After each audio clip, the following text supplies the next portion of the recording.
Hello everyone, welcome to GK exam पथ। आज से हम घटना चक्र पूर्वावलोकन में आधुनिक भारत के इतिहास की शुरुआत कर रहे हैं। इससे पहले हम प्राचीन भारत का इतिहास और मध्यकालीन भारत का इतिहास कंप्लीट कर चुके हैं। अगर आप क्लास देखना चाहें तो आपको चैनल पर मैराथन क्लास की प्लेलिस्ट मिल जाएगी, तो आप वहां से क्लासें देख सकते हैं। आज की इस क्लास में हम दो चैप्टर करेंगे। पहला है यूरोपीय कंपनियों का आगमन और दूसरा है ईस्ट इंडिया कंपनी और बंगाल के नवाब। क्लास देखने के बाद अगर आपको क्लास पसंद आए तो लाइक एंड शेयर कर देना और चैनल को सब्सक्राइब कर लेना। तो चलिए इसी के साथ क्लास शुरू करते हैं। पहला टॉपिक है यूरोपीय कंपनियों का आगमन। नोट्स देख लेते हैं। एक मिथक के अनुसार अरबी नेविगेटर जलियान का पथ निर्देशक अहमद इब्न मजीद की सहायता से वास्को डिगामा भारत पहुंचा, किंतु ऐतिहासिक एवं प्रामाणिक साक्ष्यों के अनुसार वास्को डिगामा को भारत के कालीकट बंदरगाह पर पहुंचने में मदद करने वाला एक गुजराती नौवाहक था, न कि अरबी नेविगेटर अहमद इब्न मजीद। वास्को डिगामा भारत के पश्चिमी तट पर स्थित एक बंदरगाह कालीकट पर 20 मई 1498 को यहाँ पहुंचकर उसने भारत और यूरोप के मध्य एक नए समुद्री मार्ग की खोज की। कालीकट के तत्कालीन शासक जमोरिन जमोरिन कालीकट के शासकों की पैतृक उपाधि थी, ने वास्को डिगामा का स्वागत किया। वास्को डिगामा के भारत आगमन से पुर्तगालियों एवं भारत के मध्य व्यापार के क्षेत्र में एक नए युग का शुभारंभ हुआ। वास्को डिगामा ने काली मिर्च के व्यापार से 60 गुना से अधिक मुनाफा कमाया, जिससे अन्य पुर्तगाली व्यापारियों को प्रोत्साहन मिला। 1505 ईस्वी में फ्रांसिस्को डी अल्मीडा भारत में प्रथम पुर्तगाली वायसराय बनकर आया। व्यापारिक हितों के परिप्रेक्ष्य में हिंद महासागर में प्रभुत्व स्थापित करने के लिए अल्मीडा ने ब्लू वाटर पॉलिसी अर्थात नीला जल की नीति का प्रतिपादन किया। अल्मीडा के बाद अफोंसो डी अल्बुकुर्क 1509 ईस्वी में भारत के पुर्तगाली क्षेत्र का गवर्नर बना। उसने 1510 ईस्वी में बीजापुर के आदिल शाही सुल्तान से गोवा छीनकर अपने अधिकार में कर लिया। इसे भारत में पुर्तगीज शक्ति का वास्तविक संस्थापक माना जाता है। अल्बुकुर्क ने 1511 ईस्वी में दक्षिण पूर्व एशिया की महत्वपूर्ण मंडी मलक्का एवं 1515 ईस्वी में फारस की खाड़ी के मुहाने पर स्थित हरमूज पर अधिकार कर लिया। अल्बुकुर्क के बाद प्रमुख गवर्नरों में से एक नूनो दा कुन्हा था। यह 1529 से 1538 ईस्वी तक गवर्नर रहा। पुर्तगाली यात्री वास्को डिगामा ने भारत के समुद्री मार्ग की मूलतः इटली निवासी तथा स्पेन द्वारा वित्तपोषित यात्री कोलंबस ने अमेरिका की तथा हॉलैंड के एबल तस्मान ने वॉन डीमंस लैंड वर्तमान तस्मानिया तथा न्यूजीलैंड की खोज की थी। ऑस्ट्रेलिया पहुंचने वाला पहला यूरोपीय डच नाविक विलियम जैन्सुजन, जबकि ब्रिटिश नाविक कैप्टन कुक 1770 ईस्वी विलियम जैन्सुजन के 164 वर्ष बाद ऑस्ट्रेलिया पहुंचे। कैप्टन कुक को ऑस्ट्रेलिया के पूर्वी तट का सर्वेक्षण करने तथा वहां पर ब्रिटिश शासन की नींव रखने का श्रेय दिया जाता है, न कि ऑस्ट्रेलिया की खोज का। पुर्तगालियों द्वारा भारत में प्रथम यूरोपीय दुर्ग भी निर्माण अफोंसो डी अल्बुकुर्क 1503 ईस्वी में अपनी प्रथम यात्रा के दौरान के सहयोग से 1503 ईस्वी में कोचीन में कराया गया था, जिसे फोर्ट इमैनुअल के नाम से जाना जाता है। अंजी द्वीप एवं कन्नानोर वर्तमान कन्नूर में पुर्तगाली दुर्गों का निर्माण फ्रांसिस्को डी अल्मेडा द्वारा 1505 ईस्वी में कराया गया था। भारत में यूरोपीय व्यापारिक कंपनियों के आगमन का क्रम क्रमशः है: पुर्तगीज, डच, अंग्रेज, डेन, फ्रांसीसी। भारत में पुर्तगाली सबसे अधिक 1498 ईस्वी में आए तथा सबसे अंत 1961 ईस्वी में वापस गए। वर्ष 1961 में गोवा का पुर्तगाली गवर्नर जनरल मैनुअल एंटोनियो बसालो ए सिल्वा 1958 से 1961 ईस्वी था। भारत की स्वतंत्रता प्राप्ति के दौरान गोवा का गवर्नर जनरल जोसे सिल्वेस्ट्रे फेरीरा बोसा था। यूरोपीय शक्तियों में सर्वप्रथम पुर्तगाली व्यापारियों ने भारत में सामुद्रिक व्यापारिक केंद्र स्थापित किए। पुर्तगालियों ने भारत में अपनी पहली फैक्ट्री कालीकट में 1500 ईस्वी में स्थापित की, किंतु उसके शीघ्र ही विनष्ट हो जाने के उपरांत उसी वर्ष कोचीन में एक अन्य फैक्ट्री की स्थापना की। पुर्तगालियों द्वारा भारत में स्थापित प्रथम दुर्ग कोचीन 1503 ईस्वी में तथा कन्नूर में 1505 ईस्वी में दूसरे दुर्ग का निर्माण करवाया गया। 1535 ईस्वी में बंगाल के शासक गियासुद्दीन महमूद शाह ने पुर्तगालियों को बंगाल में शेर शाह सूरी के आक्रमण के विरुद्ध सहायता देने पर उन्हें चटगांव एवं सतगांव में किले स्थापित करने का वचन दिया, किंतु 1536-37 ईस्वी में वह अपने वादे से मुकरते हुए पुर्तगालियों को चटगांव एवं सतगांव में किले की जगह फैक्ट्री और कस्टम हाउस बनाने की पेशकश की। पुर्तगालियों द्वारा हुगली को बंगाल की खाड़ी में समुद्री लूटपाट के लिए अड्डे के रूप में इस्तेमाल किया जाता था। 1632 ईस्वी में मुगल बादशाह शाहजहां ने बंगाल के सूबेदार गवर्नर कासिम खान को हुगली में पुर्तगाली बस्तियों को नष्ट करने का आदेश दिया। कासिम खान ने 1000 से अधिक पुर्तगाली निवासियों को बंदी बना लिया। कासिम बाजार की फैक्ट्री के प्रमुख जॉब चारनॉक ने अंग्रेजों के व्यापार केंद्र के लिए हुगली के स्थान पर सुतानूती अथवा सुतनौती को चुना। आंग्ल-डच संधि 1814 ईस्वी के तहत कोचीन 1814 ईस्वी में ब्रिटिश उपनिवेश के तहत शामिल हुआ। अंग्रेजी ईस्ट इंडिया कंपनी का सूत्रपात 1599 ईस्वी में हुआ, जब लंदन के कुछ साहसिक व्यापारियों मर्चेंट एडवेंचर्स ने एक समूह का गठन कर 30,133 पाउंड की वचनबद्ध अविदत्त पूंजी के साथ ईस्ट इंडीज व्यापार के लिए अभिप्रेत समुद्री अभियान हेतु आवेदन प्रस्ताव ब्रिटिश क्राउन के समक्ष प्रस्तुत किया। हालांकि इन साहसिक व्यापारियों के मूल प्रस्ताव को प्रिवी काउंसिल की स्वीकृति नहीं मिल सकी, तथापि अगले वर्ष वे पुनः एकत्र हुए और इस बार उन्होंने ब्रिटिश क्राउन की पूर्व सहमति से ईस्ट इंडीज अभियान हेतु जहाज एवं अन्य साजो सामान खरीदने प्रारंभ किए तथा अपनी पूंजी को भी बढ़ाकर 68,373 पाउंड कर लिया। 31 दिसंबर 1600 को ब्रिटिश महारानी एलिजाबेथ ने इन्हें the governor and company of merchants of London trading in to the East Indies, इसके प्रथम गवर्नर थॉमस स्मिथ थे, के नाम के तहत रॉयल चार्टर प्रदान किया और इस प्रकार ईस्ट इंडिया कंपनी का आधिकारिक रूप से गठन हुआ। ईस्ट इंडिया कंपनी की स्थापना के समय भारत का मुगल शासक अकबर था। इनका कार्यकाल 1556 से 1605 ईस्वी था। लीवेंट कंपनी को 1592 ईस्वी में स्थलमार्ग से भारत में व्यापार करने का अधिकार पत्र प्राप्त हुआ था।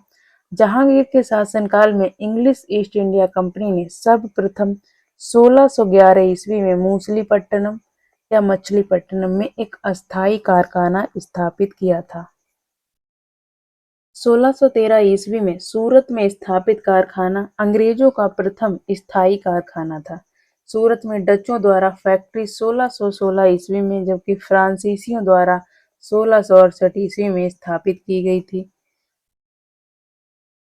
थॉमस बेस्ट नामक एक अंग्रेज अधिकारी ने पुर्तगालियों को स्वाली के स्थान पर हराया था। 1662 ईस्वी में इंग्लैंड के सम्राट चार्ल्स द्वितीय का विवाह पुर्तगाल की राजकुमारी कैथरीन से होने पर 1661 की वैवाहिक संधि के तहत सम्राट चार्ल्स को बंबई उपहार के रूप में प्राप्त हुआ था, जिसे उन्होंने 1668 ईस्वी में 10 पाउंड वार्षिक किराए पर ब्रिटिश ईस्ट इंडिया कंपनी को दे दिया था। ईस्ट इंडिया कंपनी के एक अधिकारी जॉन चाइल्ड ने 1688 ईस्वी में बंबई और पश्चिमी समुद्र तट के मुगल बंदरगाहों का घेरा डाला तथा मक्का जाने वाले हज यात्रियों को बंदी बनाने का प्रयास किया। फलस्वरूप उसे औरंगजेब ने भारत से निष्कासित करने का आदेश दिया था। कर्नाटक का प्रथम युद्ध ये 1746 से 48 ईस्वी तक चला था। ऑस्ट्रिया के उत्तराधिकार युद्ध, जो 1740 ईस्वी में आरंभ हुआ था, का विस्तार मात्र गृह सरकारों की आज्ञा के विरुद्ध ही दोनों दलों अंग्रेज एवं फ्रांसीसी में 1746 ईस्वी में युद्ध प्रारंभ हो गया।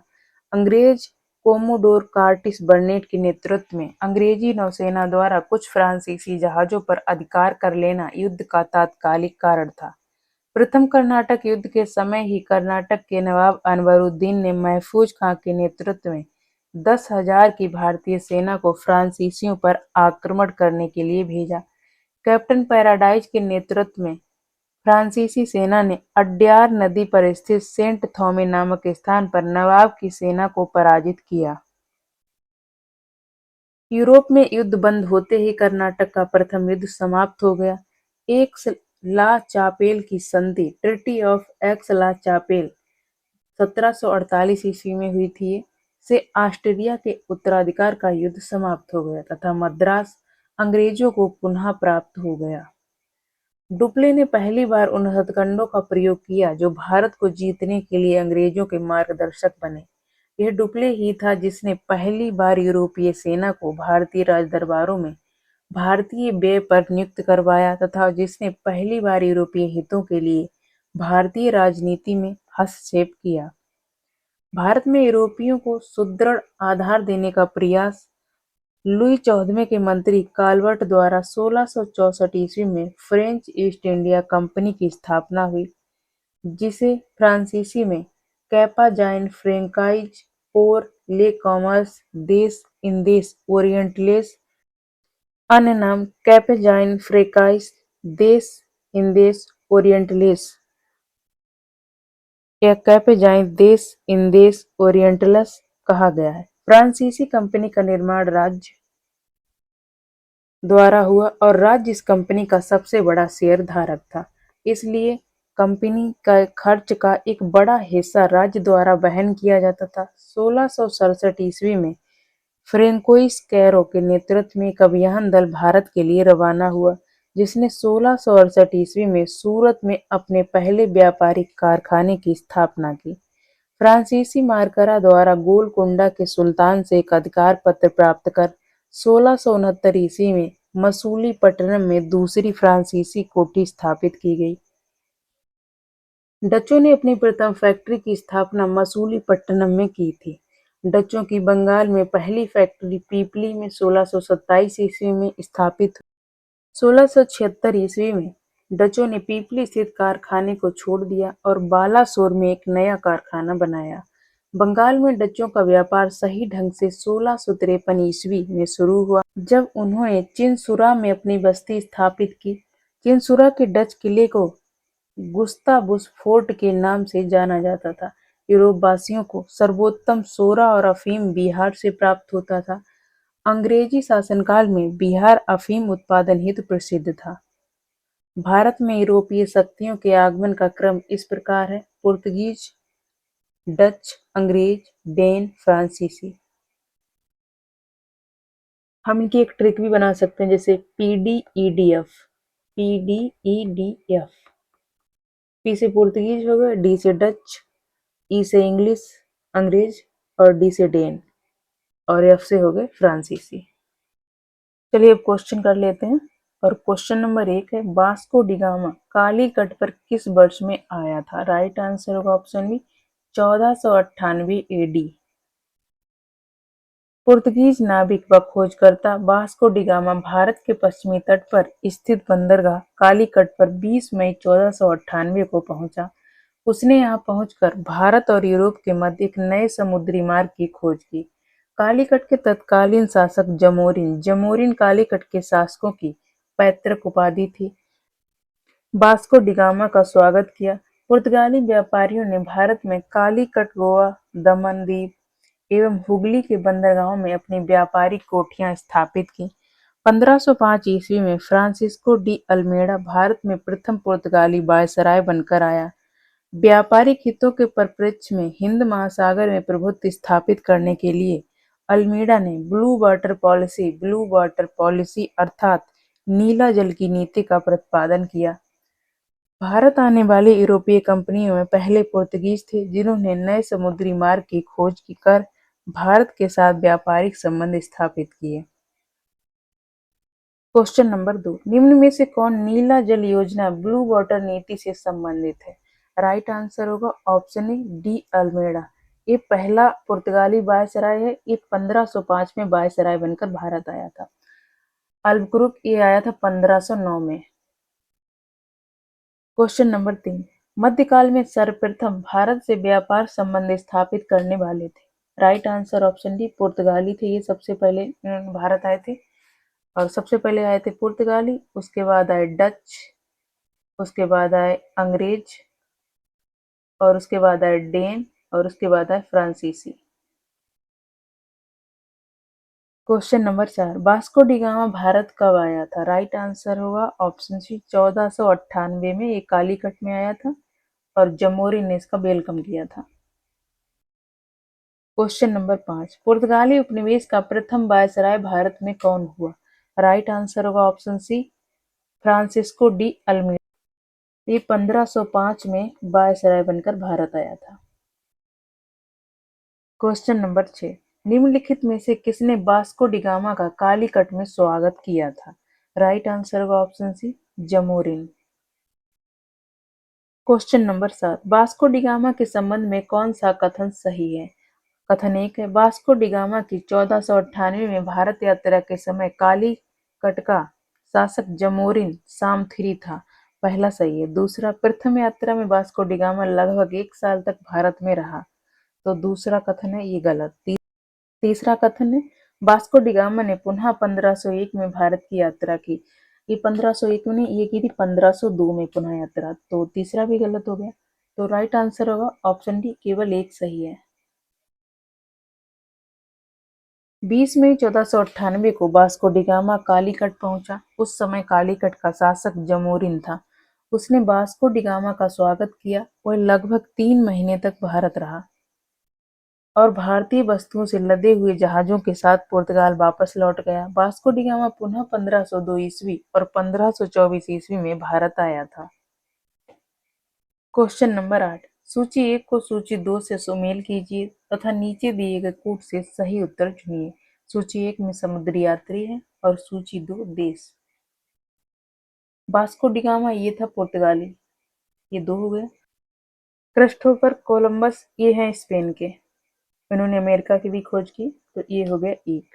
कैप्टन कुक ये ग्रेट ब्रिटेन के हो गए 4, और तस्मान ये हॉलैंड के हो गए 3। तस्मान ने खोज की है तस्मानिया और न्यूजीलैंड की। आंसर होगा 2 1 4 3। Right answer option B 2 1 4 3।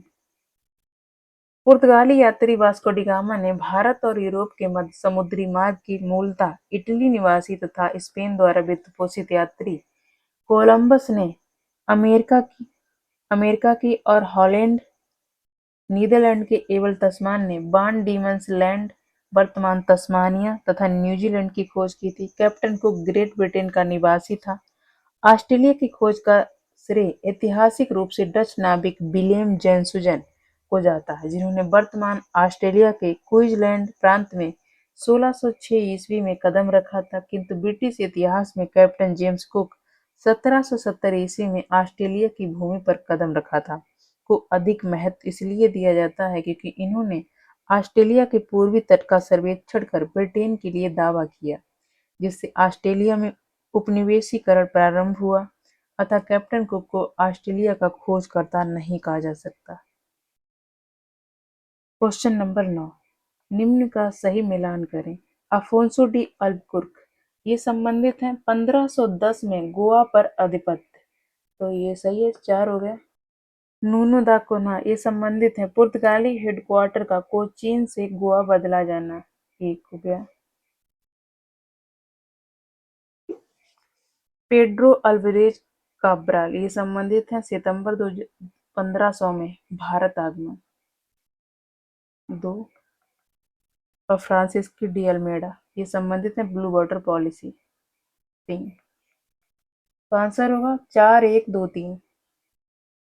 Right answer option B 4 1 2 3। Afonso de Albuquerque ने 1510 ईस्वी में गोवा पर आक्रमण किया और उस पर अपना अधिकार कर लिया। नूनो दा कुन्हा ने 1530 ईस्वी में पुर्तगाली हेडक्वार्टर को कोचीन से गोवा स्थानांतरित किया। सितंबर 1500 में पेड्रो अल्वारेज काब्राल का भारत में आगमन हुआ। 1505 ईस्वी में फ्रांसिस्को डी अल्मीडा का भारत का पहला पुर्तगाली वायसराय बनाया गया। उसकी नीतियों को ब्लू वाटर पॉलिसी कहा जाता था, क्योंकि उसका मुख्य उद्देश्य हिंद महासागर क्षेत्र में अपना प्रभुत्व स्थापित करना था। क्वेश्चन नंबर 10, सूची 1 को सूची 2 से सुमेलित कीजिए। सूची 1 में खोजकर्ता, सूची 2 जन्म स्थान। क्रिस्टोफर कोलंबस ये संबंधित हैं इटली से। 3, जैक्स कार्टियर ये फ्रांस से संबंधित हैं। 4, सर फ्रांसिस ड्रेक ये हैं संबंधित यूनाइटेड किंगडम से। 2, और फर्डिनेंड मैगलन और ये हो गए पुर्तगाल से संबंधित। 1 आंसर होगा 3, 4, 2, 1। Right answer option A 3, 4, 2, 1। खोजकर्ता और जन्म स्थान। क्रिस्टोफर कोलंबस ये इटली है। Jacques Cartier France. Sir Francis Drake United Kingdom. Ferdinand Magellan पुर्तगाल। क्वेश्चन नंबर 11, निम्नलिखित में से कौन भारत आने वाला यात्री पुर्तगाल देश का नहीं था? राइट आंसर होगा ऑप्शन सी पीटर मुंडी। पीटर मुंडी 17वीं शताब्दी में भारत आने वाला ब्रिटिश व्यापारी, लेखक एवं यात्री था। चीन की चाय को चखने का उल्लेख करने वाला वह प्रथम ब्रिटिश नागरिक था। भारत में उसने पटना, आगरा एवं सूरत आदि नगरों की यात्रा की। क्वेश्चन नंबर 12, भारत में पुर्तगाली शक्ति का वास्तविक संस्थापक कौन था? राइट आंसर होगा ऑप्शन बी अल्बुकर्क। भारत में पुर्तगाली शक्ति का वास्तविक संस्थापक अल्बुकर्क 1509 से 15 तक। इसने भारत में एक प्रादेशिक शक्ति के रूप में पुर्तगाली राज्य की स्थापना की। नवंबर 1510 में बीजापुर के आदिल शाही सुल्तान से गोवा को जीतना अल्बुकर्क की पहली महत्वपूर्ण उपलब्धि थी। गोवा की विजय ने दक्षिण पश्चिम समुद्र तट पर पुर्तगाली नौसैनिक प्रभुत्व पर मुहर लगा दी और इसके साथ ही भारत में क्षेत्रीय पुर्तगाली राज्य की स्थापना हुई। अल्बुकर्क ने भारत में पुर्तगालियों की संख्या में वृद्धि करने एवं उनकी स्थायी बस्तियां बसाने के उद्देश्य से पुर्तगालियों को भारतीय महिलाओं के साथ विवाह करने के लिए प्रोत्साहित किया। क्वेश्चन नंबर 13, भारत में यूरोपीय शक्तियों के प्रवेश के संदर्भ में निम्न में से कौन सा कथन सही नहीं है? ऑप्शन ए, पुर्तगालियों ने 1499 में गोवा पर कब्जा किया था, तो पहला ऑप्शन ही गलत हो गया, क्योंकि यहाँ पर ही होगा 1510 में गोवा पर कब्जा किया था। ऑप्शन बी, अंग्रेजों ने अपना पहला कारखाना दक्षिण भारत में मछलीपट्टनम में लगाया, तो ये सही है। दूसरा, पूर्वी भारत में अंग्रेजी कंपनी ने 1633 में उड़ीसा में पहला कारखाना लगाया, ये भी सही है। और डी है, डुप्ले के नेतृत्व में फ्रांसीसियों ने 1746 में मद्रास पर कब्जा किया था, तो ये भी सही। इसमें गलत पूछा गया है, तो ऑप्शन ही गलत हो गया। क्वेश्चन नंबर 14, पुर्तगालियों ने भारत में निम्नलिखित में से किस स्थान पर प्रथम दुर्ग का निर्माण किया था? राइट आंसर होगा ऑप्शन सी कोचीन में, और ये निर्माण करवाया था अल्बुकर्क ने 1503 ईस्वी में। भारत में प्रथम यूरोपीय दुर्ग का निर्माण पुर्तगालियों द्वारा 1503 ईस्वी में कोचीन में किया गया था, जिसके निर्माण में अफोंसो डी अल्बुकर्क ने अपनी महत्वपूर्ण भूमिका निभाई थी। अल्बुकर्क ने भारत की अपनी पहली यात्रा 1503 ईस्वी में की थी। उसके उपरांत वह पुनः 1508 ईस्वी में भारत आया तथा 1509 ईस्वी में भारत में अल्मीडा के बाद पुर्तगाली क्षेत्र का गवर्नर बना। क्वेश्चन नंबर 15, किन यूरोपियों ने भारत में प्रथमतः सामुद्रिक व्यापारिक केंद्र स्थापित किए? राइट आंसर होगा ऑप्शन सी पुर्तगाली। यूरोपीय शक्तियों में सर्वप्रथम पुर्तगाली व्यापारियों ने भारत में सामुद्रिक व्यापारिक केंद्र स्थापित किए। भारत में प्रथम पुर्तगाली वायसराय फ्रांसिस्को डी अल्मेडा ने 1519 ईस्वी में द्वीप के युद्ध में मिस्र के मामलुक सल्तनत, शक्तिशाली गुजरात सल्तनत, पश्चिम भारत और कालीकट के जमोरिन की संयुक्त सेनाओं को पराजित किया और हिंद महासागर के व्यापार पर अपने प्रभुत्व की स्थापना की। क्वेश्चन नंबर 16, बंगाल की निम्नलिखित फैक्ट्रियों में से एक जो पुर्तगालियों द्वारा स्थापित की गई वह थी? राइट आंसर होगा ऑप्शन ए बांदेल और ऑप्शन सी हुगली। तो इसके दो आंसर सही हैं, ए और सी। 1579 ईस्वी में मुगल सम्राट अकबर से अनुमति मिलने के उपरांत पुर्तगालियों ने बंगाल के हुगली में अपने कस्बे की नींव रखी तथा उन्होंने हुगली नदी के किनारे अपने किले और गोदाम स्थापित किए, जिससे बंगाल में हुगली चूचड़ा या चुंचुरा का कस्बा एक प्रमुख यूरोपीय व्यापारिक केंद्र के रूप में उभरा।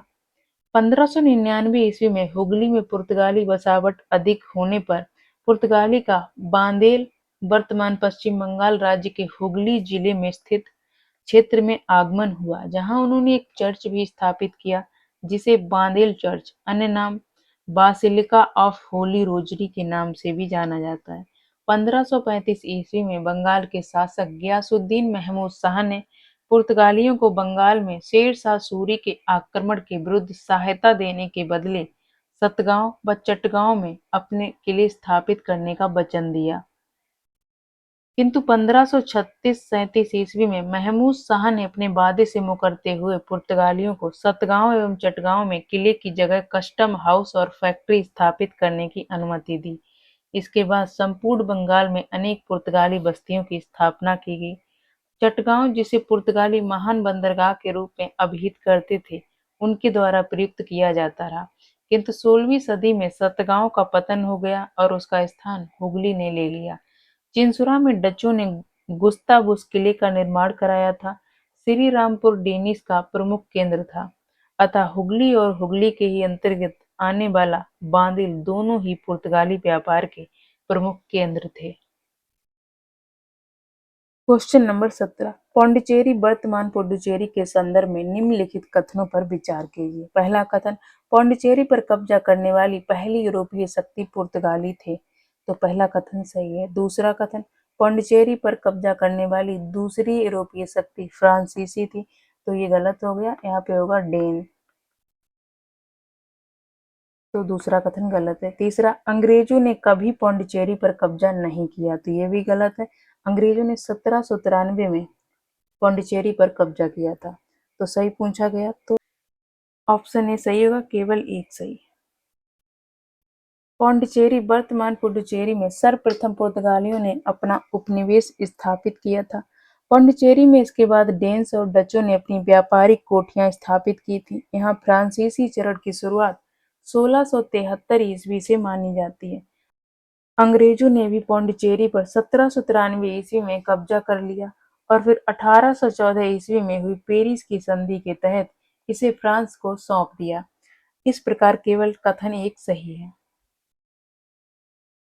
क्वेश्चन नंबर 18, हुगली को बंगाल की खाड़ी में समुद्री लूटपाट के लिए किसने अड्डा बनाया था? राइट आंसर होगा ऑप्शन ए, पुर्तगालियों ने। पुर्तगालियों द्वारा हुगली को बंगाल की खाड़ी में समुद्री लूटपाट के लिए अड्डे के रूप में इस्तेमाल किया जाता था। क्वेश्चन नंबर 19, बंगाल की खाड़ी में समुद्री डकैतों हेतु हुगली का उपयोग कौन करता था? राइट आंसर ऑप्शन सी, पुर्तगाली। क्वेश्चन नंबर 20, निम्नलिखित में से कौन कलकत्ता का संस्थापक था?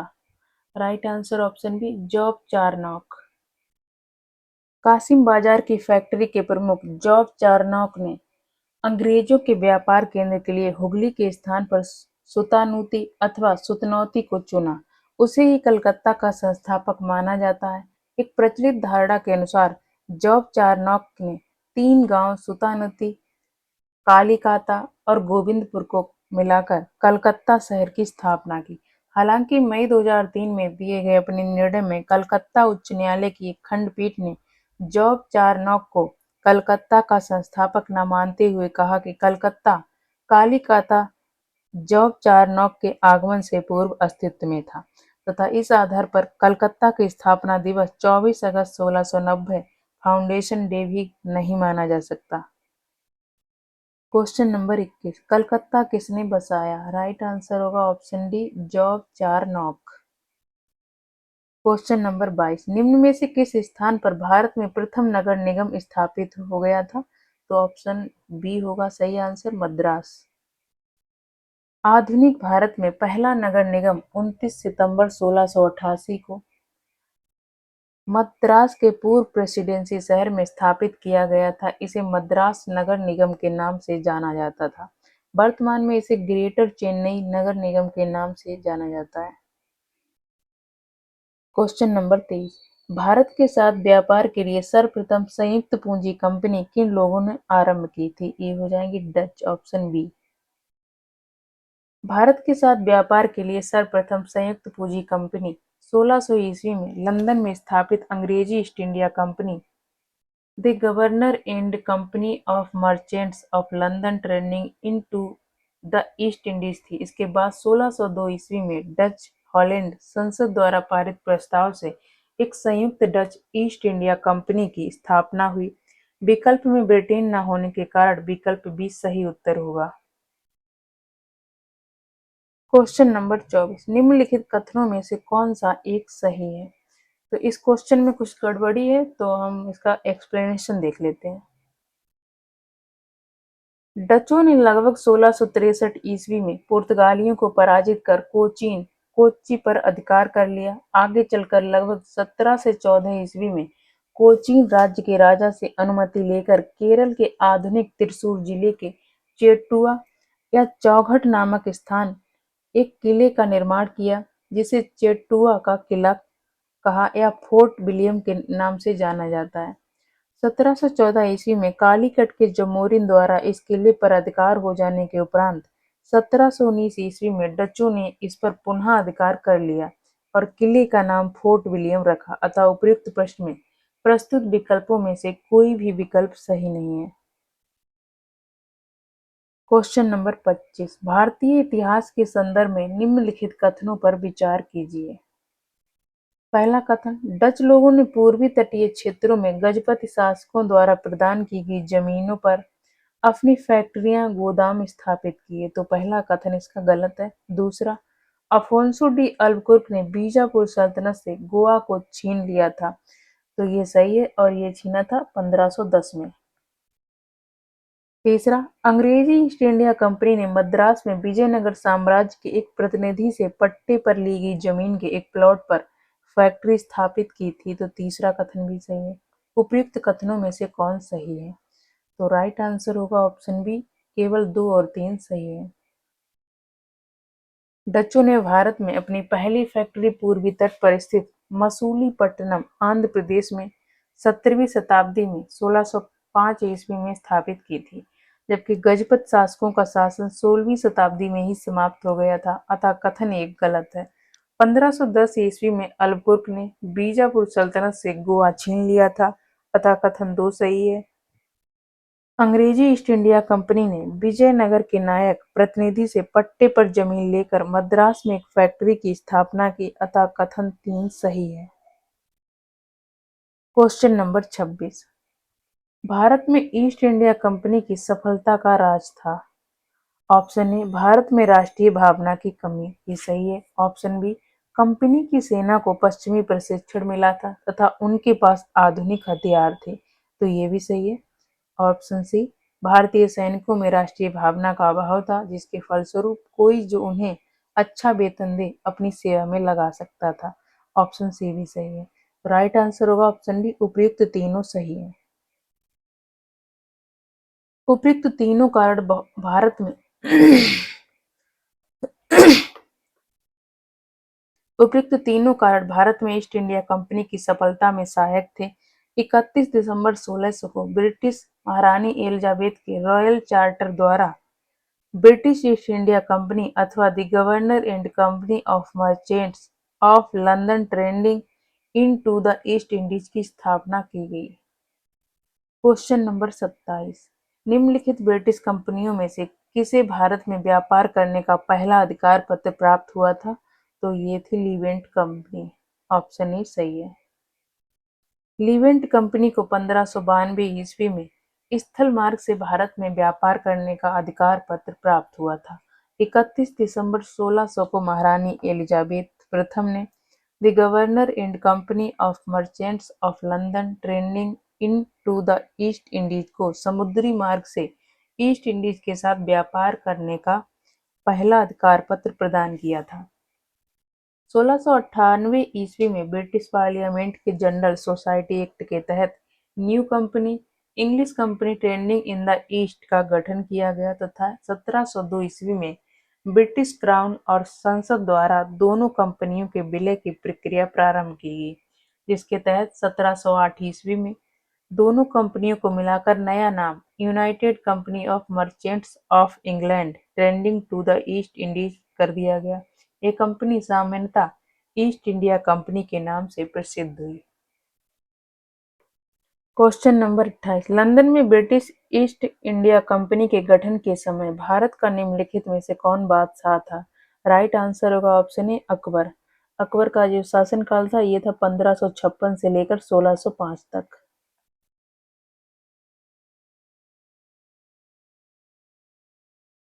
ब्रिटेन के कुछ व्यापारियों ने पूर्व के देशों के साथ व्यापार करने के आशय से एक कंपनी ईस्ट इंडिया कंपनी के गठन का निर्णय लिया। ब्रिटिश ईस्ट इंडिया कंपनी की औपचारिक स्थापना 31 दिसंबर 1600 को रानी एलिजाबेथ प्रथम द्वारा दिए गए रॉयल चार्टर के माध्यम से की गई। इसका नाम the governor and company of merchants of London trading in to the East Indies रखा गया। इस दौरान भारत का बादशाह अकबर 1556 से 1605 ईस्वी था। क्वेश्चन नंबर 29, किस मुगल सम्राट के काल में इंग्लिश ईस्ट इंडिया कंपनी ने भारत में सर्वप्रथम कारखाना स्थापित किया? राइट आंसर होगा ऑप्शन बी जहांगीर के काल में। 1611 ईस्वी में मसूलीपट्टनम में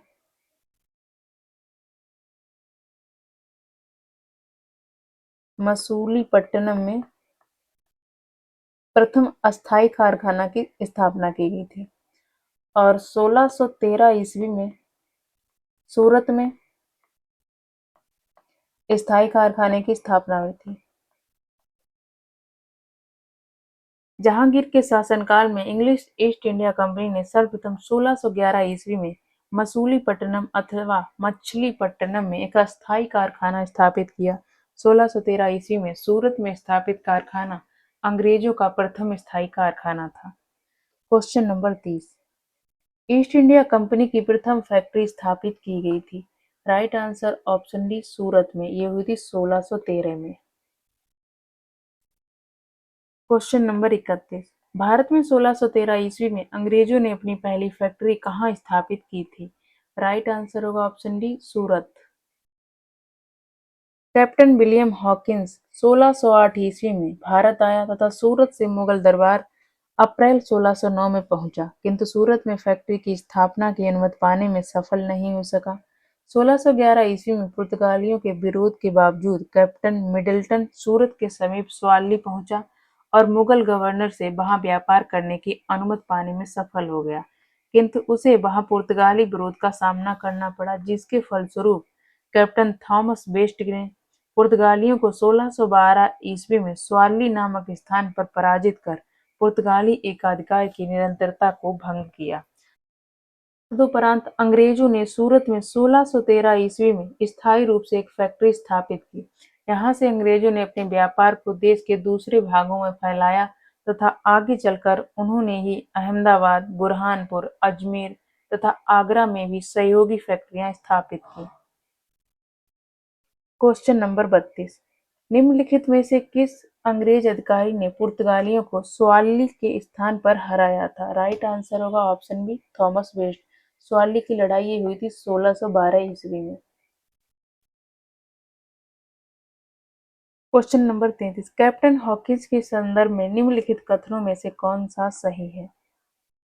पहला कथन है वह 1611 में जेम्स प्रथम के दूत के रूप में भारत आया था। पहला कथन गलत है, ये 1611 में नहीं, ये आया था 1608 ईस्वी में। दूसरा कथन ये तुर्की भाषा का बहुत अच्छा ज्ञाता था, तो दूसरा कथन सही है। राइट आंसर होगा ऑप्शन डी केवल 2 सही है। William Hawkins east India company के जहाज हेक्टर से अगस्त 1608 को सूरत पहुंचा। प्रारंभिक बाधाओं और पुर्तगालियों के विरोध के बाद हॉकिंस अप्रैल 1609 में आगरा स्थित जहांगीर के मुगल दरबार में पहुंचा। हॉकिंस मुगल दरबार में इंग्लैंड के राजा जेम्स प्रथम के हस्ताक्षरित पत्र जिसमें हॉकिंस का परिचय दिया गया था और उसमें मुगल सम्राट से अंग्रेज व्यापारियों के लिए अनुकूल व्यवहार का अनुरोध किया गया था को लेकर मुगल सम्राट के समक्ष प्रस्तुत हुआ। इस प्रकार हॉकिंस कमीशन शाही दूतावास और व्यापारिक प्रयास दोनों का मिश्रण था। वे कंपनी द्वारा भेजे गए थे, किंतु राजा के प्रमाण पत्रों के साथ, जिससे वे मुगल दरबार की दृष्टि से राजा और कंपनी दोनों के प्रतिनिधि थे। हॉकिंस तुर्की भाषा का अच्छा ज्ञाता था। जहांगीर उसके तुर्की भाषा के ज्ञान से प्रभावित हुआ तथा उसने हॉकिंस को इंग्लिश खान की उपाधि दी और साथ ही जहांगीर ने हॉकिंस को 400 का मनसब भी प्रदान किया था। अतः कथन एक असत्य और कथन दो सत्य है। Question number 34। 17वीं शताब्दी के पहले चतुर्थांश में निम्नलिखित में से कहाँ इंग्लिश ईस्ट इंडिया कंपनी के कारखाने स्थित थे? तो पहला होगा भरूच। तो केवल यही सही है। राइट आंसर होगा ऑप्शन ए, केवल एक सही है। 17वीं शताब्दी के पहले चतुर्थांश तक ईस्ट इंडिया कंपनी ने सूरत, भरूच, बुरहानपुर, अहमदाबाद और आगरा में अपने कारखाने स्थापित कर लिए थे। Question number 35। निम्नलिखित यूरोपीय व्यापारिक कंपनियों में से किसने सूरत में सर्वप्रथम अपना कारखाना स्थापित किया था? राइट आंसर होगा ऑप्शन बी, अंग्रेजों ने। और ये किया था 1613 में। यूरोपीय व्यापारिक कंपनियों में से ब्रिटिश ईस्ट इंडिया कंपनी ने सर्वप्रथम सूरत में फैक्ट्री स्थापित की थी। 1613 ईस्वी में जहांगीर ने अंग्रेजों को सूरत में स्थायी कारखाना स्थापित करने की अनुमति दी थी। सूरत में डचों द्वारा फैक्ट्री 1616 ईस्वी में, जबकि फ्रांसीसियों द्वारा 1668 ईस्वी में स्थापित की गई थी। उल्लेखनीय है कि ईस्ट इंडिया कंपनी ने सर्वप्रथम 1611 ईस्वी में मसूलीपट्टनम में अपना कारखाना स्थापित किया था, जो कि अस्थायी था। इन्होंने अपना प्रथम स्थायी कारखाना 1613 ईस्वी में सूरत में ही स्थापित किया था। फ्रांसीसियों ने भी अपना प्रथम कारखाना 1668 ईस्वी में सूरत में ही स्थापित किया था। ये नोट है। यदि केवल यूरोपीय उपस्थिति को आधार बनाया जाए तो सूरत में पहली फैक्ट्री 1611 ईस्वी में पुर्तगालियों द्वारा स्थापित की गई थी, किंतु यदि आधिकारिक, स्थायी और ऐतिहासिक रूप से निर्णायक स्थापित फैक्ट्री की बात की जाए तो इसका श्रेय निस्संदेह 1613 ईस्वी में ब्रिटिश ईस्ट इंडिया कंपनी को जाता है। यही कारण है कि मानक इतिहास ग्रंथों और प्रतियोगी परीक्षाओं में सूरत की पहली यूरोपीय फैक्ट्री के रूप में 1613 ईस्वी की ब्रिटिश फैक्ट्री को मान्यता प्रदान की गई है, न कि 1611 ईस्वी में सूरत में स्थापित की गई पुर्तगाली फैक्ट्री को। Question number 36। वर्ष 1613 में अंग्रेजी ईस्ट इंडिया कंपनी को कहाँ एक कारखाना व्यापार स्थापित करने की अनुमति मिली? राइट आंसर ऑप्शन डी, सूरत और 1613 ईस्वी। Question number 37। East India company के व्यापारिक दौर में वेस्टर्न प्रेसिडेंसी कहाँ थी? राइट आंसर ऑप्शन ए, सूरत में। ईस्ट इंडिया कंपनी ने आरंभ में सूरत को अपनी वेस्टर्न प्रेसिडेंसी बनाया था, बाद में ये बॉम्बे स्थानांतरित कर दी गई। Question number 38। British East India company ने बम्बई किससे लिया था? राइट आंसर ऑप्शन डी, पुर्तगालियों से। ब्रिटिश ईस्ट इंडिया कंपनी ने बम्बई पुर्तगालियों से लिया था। 1662 ईस्वी में इंग्लैंड के सम्राट चार्ल्स द्वितीय का विवाह पुर्तगाल की राजकुमारी कैथरीन से होने पर 1661 ईस्वी में वैवाहिक संधि मैरिज ट्रीटी के तहत सम्राट चार्ल्स पुर्तगालियों द्वारा बम्बई उपहार स्वरूप प्रदान किया गया था, जिसे उसने 10 पाउंड वार्षिक किराए पर 1668 ईस्वी में ब्रिटिश ईस्ट इंडिया कंपनी को दे दिया था। Question number 39। निम्नलिखित में से किस वर्ष प्रयागराज उत्तर प्रदेश के किले पर अंग्रेजों का अधिकार स्थापित हुआ? इस क्वेश्चन के सारे ऑप्शंस तो गलत हैं, तो इसका आंसर जो होगा वो होगा 1798। अवध के नवाब सादत अली खान द्वितीय 1798 से 1814 ईस्वी ने 1798 ईस्वी में प्रयागराज इलाहाबाद का किला अंग्रेजों को सौंप दिया था। Question number 40। East India company के किस अंग्रेज गवर्नर को औरंगजेब द्वारा भारत से निष्कासित किया गया? राइट आंसर होगा option B, sir John Child. Bombay के अंग्रेज गवर्नर जॉन चाइल्ड ने 1688 ईस्वी में बम्बई और पश्चिमी समुद्र तट के मुगल बंदरगाहों की नाकाबंदी करने तथा मक्का जाने वाले हज यात्रियों को बंदी बनाने का प्रयास किया, जिसके परिणामस्वरूप बादशाह औरंगजेब ने सिद्दी याकूब को बम्बई की घेराबंदी का आदेश दिया, जिसके परिणामस्वरूप अंग्रेजों को झुकना पड़ा तथा शांति के लिए बातचीत करने पर मजबूर होना पड़ा। चाइल्ड की उद्दंडता से क्रुद्ध औरंगजेब ने जॉन चाइल्ड के निष्कासन, भारत छोड़ने की शर्त रखी, परंतु शर्त लागू होने से पूर्व ही जॉन चाइल्ड की 1690 ईस्वी में मृत्यु हो गई। क्वेश्चन नंबर 41, निम्नलिखित में से प्रथम कर्नाटक युद्ध का कौन सा तात्कालिक कारण था? प्रथम जो कर्नाटक युद्ध ये हुआ था 1746 से लेकर 1748 तक। 1748 में एक सलाह चापल की संधि के साथ ये युद्ध समाप्त हुआ था और इसका आंसर होगा ऑप्शन डी, अंग्रेजों द्वारा फ्रांसीसी जहाजों का अधिग्रहण। कर्नाटक का प्रथम युद्ध 1746 से 48 ईस्वी ऑस्ट्रिया के उत्तराधिकार युद्ध जो 1740 ईस्वी में आरंभ हुआ था का विस्तार मात्र था। गृह सरकारों की आज्ञा के विरुद्ध ही दोनों दलों अंग्रेज एवं फ्रांसीसी में 1746 ईस्वी में युद्ध प्रारंभ हो गया। अंग्रेज कोमोडोर कर्टिस बर्नेट के नेतृत्व में अंग्रेजी नौसेना द्वारा कुछ फ्रांसीसी जहाजों पर अधिकार कर लेना युद्ध का तात्कालिक कारण था। क्वेश्चन नंबर 42, कर्नाटक युद्ध किन किन के मध्य लड़ा गया? राइट आंसर होगा ऑप्शन ए, अंग्रेज एवं फ्रांसीसी के मध्य। क्वेश्चन नंबर 43, सूची 1 को सूची 2 के साथ सुमेलित कीजिए और सूचियों के नीचे दिए गए कूट के उपयोग से सही उत्तर चुनिए। सूची 1 और सूची 2। प्रथम कर्नाटक युद्ध ये समाप्त हुआ था एक सलाह चैपल की संधि से, ये 4 हो गया। तृतीय कर्नाटक युद्ध ये पेरिस की संधि के साथ समाप्त हुआ, 1। द्वितीय कर्नाटक युद्ध ये अनिर्णायक रहा था, 3। प्रथम मैसूर युद्ध ये इसमें ब्रिटिश की हार हुई थी, तो 2। आंसर होगा 4, 1, 3, 2।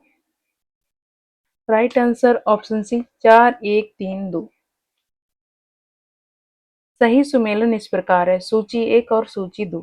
प्रथम कर्नाटक युद्ध एक सलाह चैपल या सापेल की संधि से अंत, तृतीय कर्नाटक युद्ध पेरिस की संधि से अंत, द्वितीय कर्नाटक युद्ध अनिर्णायक था और प्रथम मैसूर युद्ध ब्रिटिश की हार। क्वेश्चन नंबर 44, निम्नलिखित में से कौन सा एक सही सुमेलित नहीं है? ऑप्शन ए है कर्नाटक का प्रथम युद्ध ये 1746 से 48 तक चला, ये सही है। ऑप्शन बी कर्नाटक का द्वितीय युद्ध ये 1750 से 1752 नहीं, ये चला था 1749 से 1754 तक, तो ऑप्शन बी ही गलत हो गया। ऑप्शन सी कर्नाटक के तृतीय युद्ध ये 1758 से 63, ये भी सही है। और ऑप्शन डी पानीपत का तृतीय युद्ध ये हुआ था 1761 में, ये भी सही है। तो गलत पूछा गया तो बी हो गया गलत। कर्नाटक का प्रथम युद्ध ये 1746 से 1748, कर्नाटक का द्वितीय युद्ध 1749 से 1754, कर्नाटक का तृतीय युद्ध 1758 से 1763, पानीपत का तृतीय युद्ध ये हुआ 1761 में। उल्लेखनीय है कि भारत में अंग्रेज और फ्रांसीसियों के बीच लड़े गए युद्ध को कर्नाटक युद्ध के नाम से जाना जाता है। क्वेश्चन नंबर 45, अंबुर का युद्ध के संदर्भ में क्या सही नहीं है? पहला कथन, ये लड़ाई 1752 में लड़ी गई है, तो यहाँ पे 1752 नहीं, यहाँ होगा 1749, तो पहला कथन गलत। दूसरा, इस युद्ध में मुजफ्फरगंज, चंदा साहिब और फ्रांसीसी सेना ने मिलकर अनवरुद्दीन का मुकाबला किया, ये सही है। तीसरा, इस युद्ध में अनवरुद्दीन की सेना को हार का सामना करना पड़ा, तो तीसरा भी सही है। तो इसमें गलत पूछा गया तो पहला ही गलत हो गया। राइट आंसर ऑप्शन डी केवल एक गलत है। कर्नाटक में उत्तराधिकार को लेकर विवादों की पृष्ठभूमि में 1749 ईस्वी में अंबुर का युद्ध लड़ा गया, जिसमें एक तरफ कर्नाटक का नवाब अनवरुद्दीन था तथा दूसरी तरफ डुप्ले के नियंत्रण वाली फ्रांसीसी सेना, चंदा साहब और मुजफ्फर जंग की संयुक्त सेना। इस युद्ध में अनवरुद्दीन की पराजय हुई और वह मारा गया, अतः केवल कथन एक सही नहीं है। क्वेश्चन नंबर 46, निम्नलिखित में से कौन सा प्रथम यूरोपियन व्यक्ति था जिसने भू क्षेत्र अर्जित करने के उद्देश्य से भारतीय राजाओं के झगड़ों में भाग लेने की नीति आरंभ की? राइट आंसर होगा ऑप्शन बी डुप्ले। डुप्ले ने पहली बार उन हथकंडों का प्रयोग किया जो भारत को जीतने के लिए अंग्रेजों के मार्गदर्शक बने। डुप्ले प्रथम यूरोपियन था जिसने भू-क्षेत्र अर्जित करने के उद्देश्य से भारतीय राजाओं के झगड़ों में भाग लेने की नीति आरंभ की। ये डुप्ले ही था जिसने पहली बार यूरोपीय सेना को भारतीय राजदरबारों में भारतीय व्यय पर नियुक्त करवाया तथा जिसने यूरोपीय हितों के लिए भारतीय राजनीति में हस्तक्षेप किया।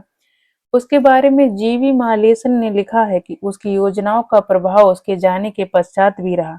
वह भूमि जिसे उसने अपनी सूझबूझ से जोता तथा उर्वर बनाया और वह क्षमता जो उसने दर्शाई, उसके लौटने के तुरंत पश्चात उसके प्रतिद्वंदियों ने उपयोग की और उससे अत्यधिक लाभ उठाया।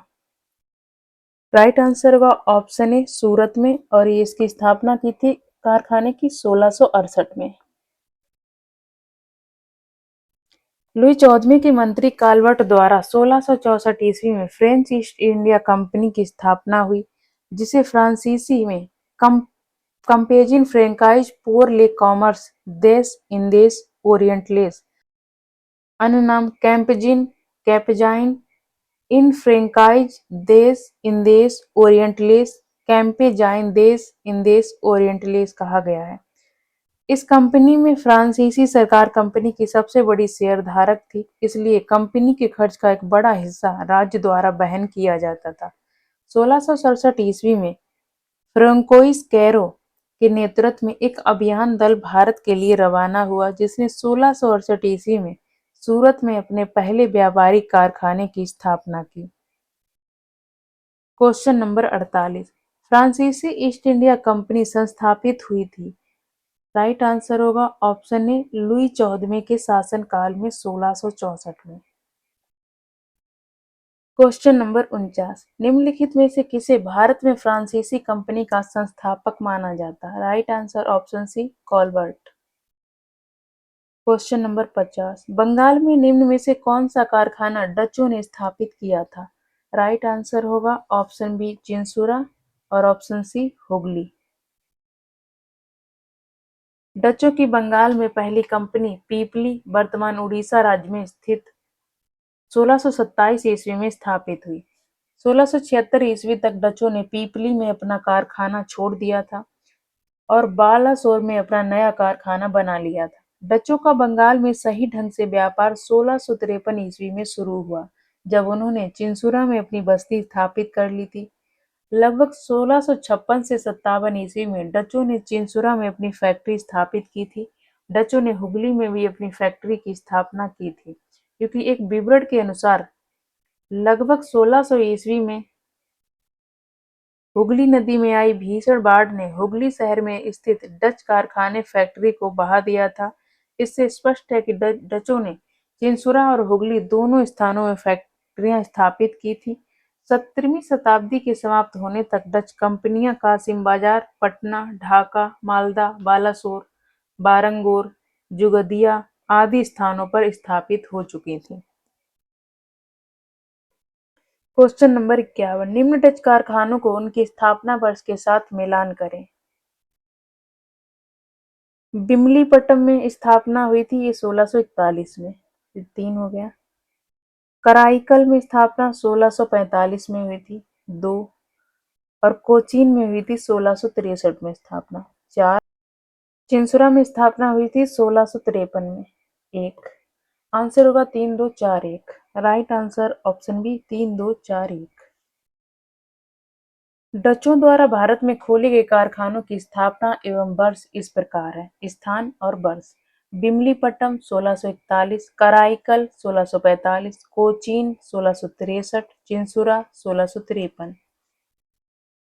क्वेश्चन नंबर 52, फ्रांसीसी दक्कन में शक्ति आंदोलन स्थापित करने में असफल रहे क्योंकि अंग्रेजों की फौज शक्तिशाली थी। Right answer option B. फ्रांसीसियों की पराजय का एक मुख्य कारण उनकी कमजोर नौसेना थी।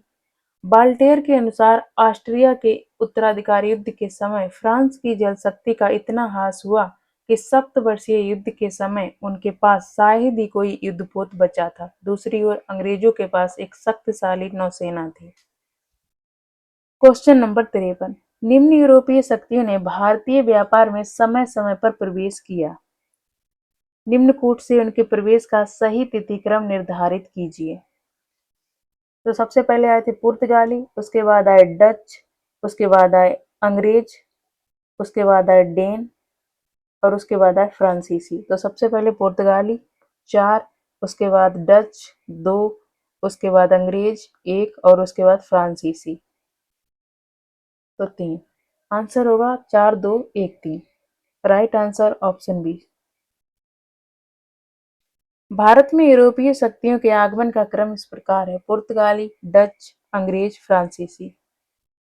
क्वेश्चन नंबर 54, सूची 1 को सूची 2 के साथ सम्मिलित कीजिए तथा सूचियों के अंत में दिए गए कूट से सही उत्तर चुनिए। सूची 1, सूची 2। पौंडीचेरी पर फ्रेंच का शासन था 2। गोवा पर था पुर्तगीज का 3। ट्रांकेबार ये था डेनिश 4 और सद्रास में ये हो गया डच 1। तो इसका आंसर होगा 2 3 4 1। Right answer option A 2 3 4 1। सही सुमेलन इस प्रकार है: पौंडीचेरी, फ्रेंच, गोवा, पुर्तगीज, ट्रांकेबार, डेनिश या Dane, Sadras, Dutch. Question number 55, उस क्षेत्र की पहचान करें जहां से यूरोपवासियों को सर्वोत्तम सोरा और अफीम प्राप्त होता था। यह है बिहार। आंसर होगा ऑप्शन ए। यूरोपवासियों को सर्वोत्तम सोरा और अफीम बिहार से प्राप्त होता था। क्वेश्चन नंबर 56, अंग्रेजी शासनकाल में भारत का कौन सा क्षेत्र अफीम उत्पादन हेतु प्रसिद्ध था। राइट आंसर ऑप्शन ए Bihar.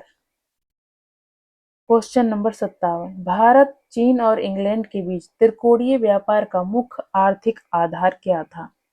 Right answer option B अफीम। भारत, चीन और इंग्लैंड के मध्य व्यापार का मुख्य आधार अफीम था।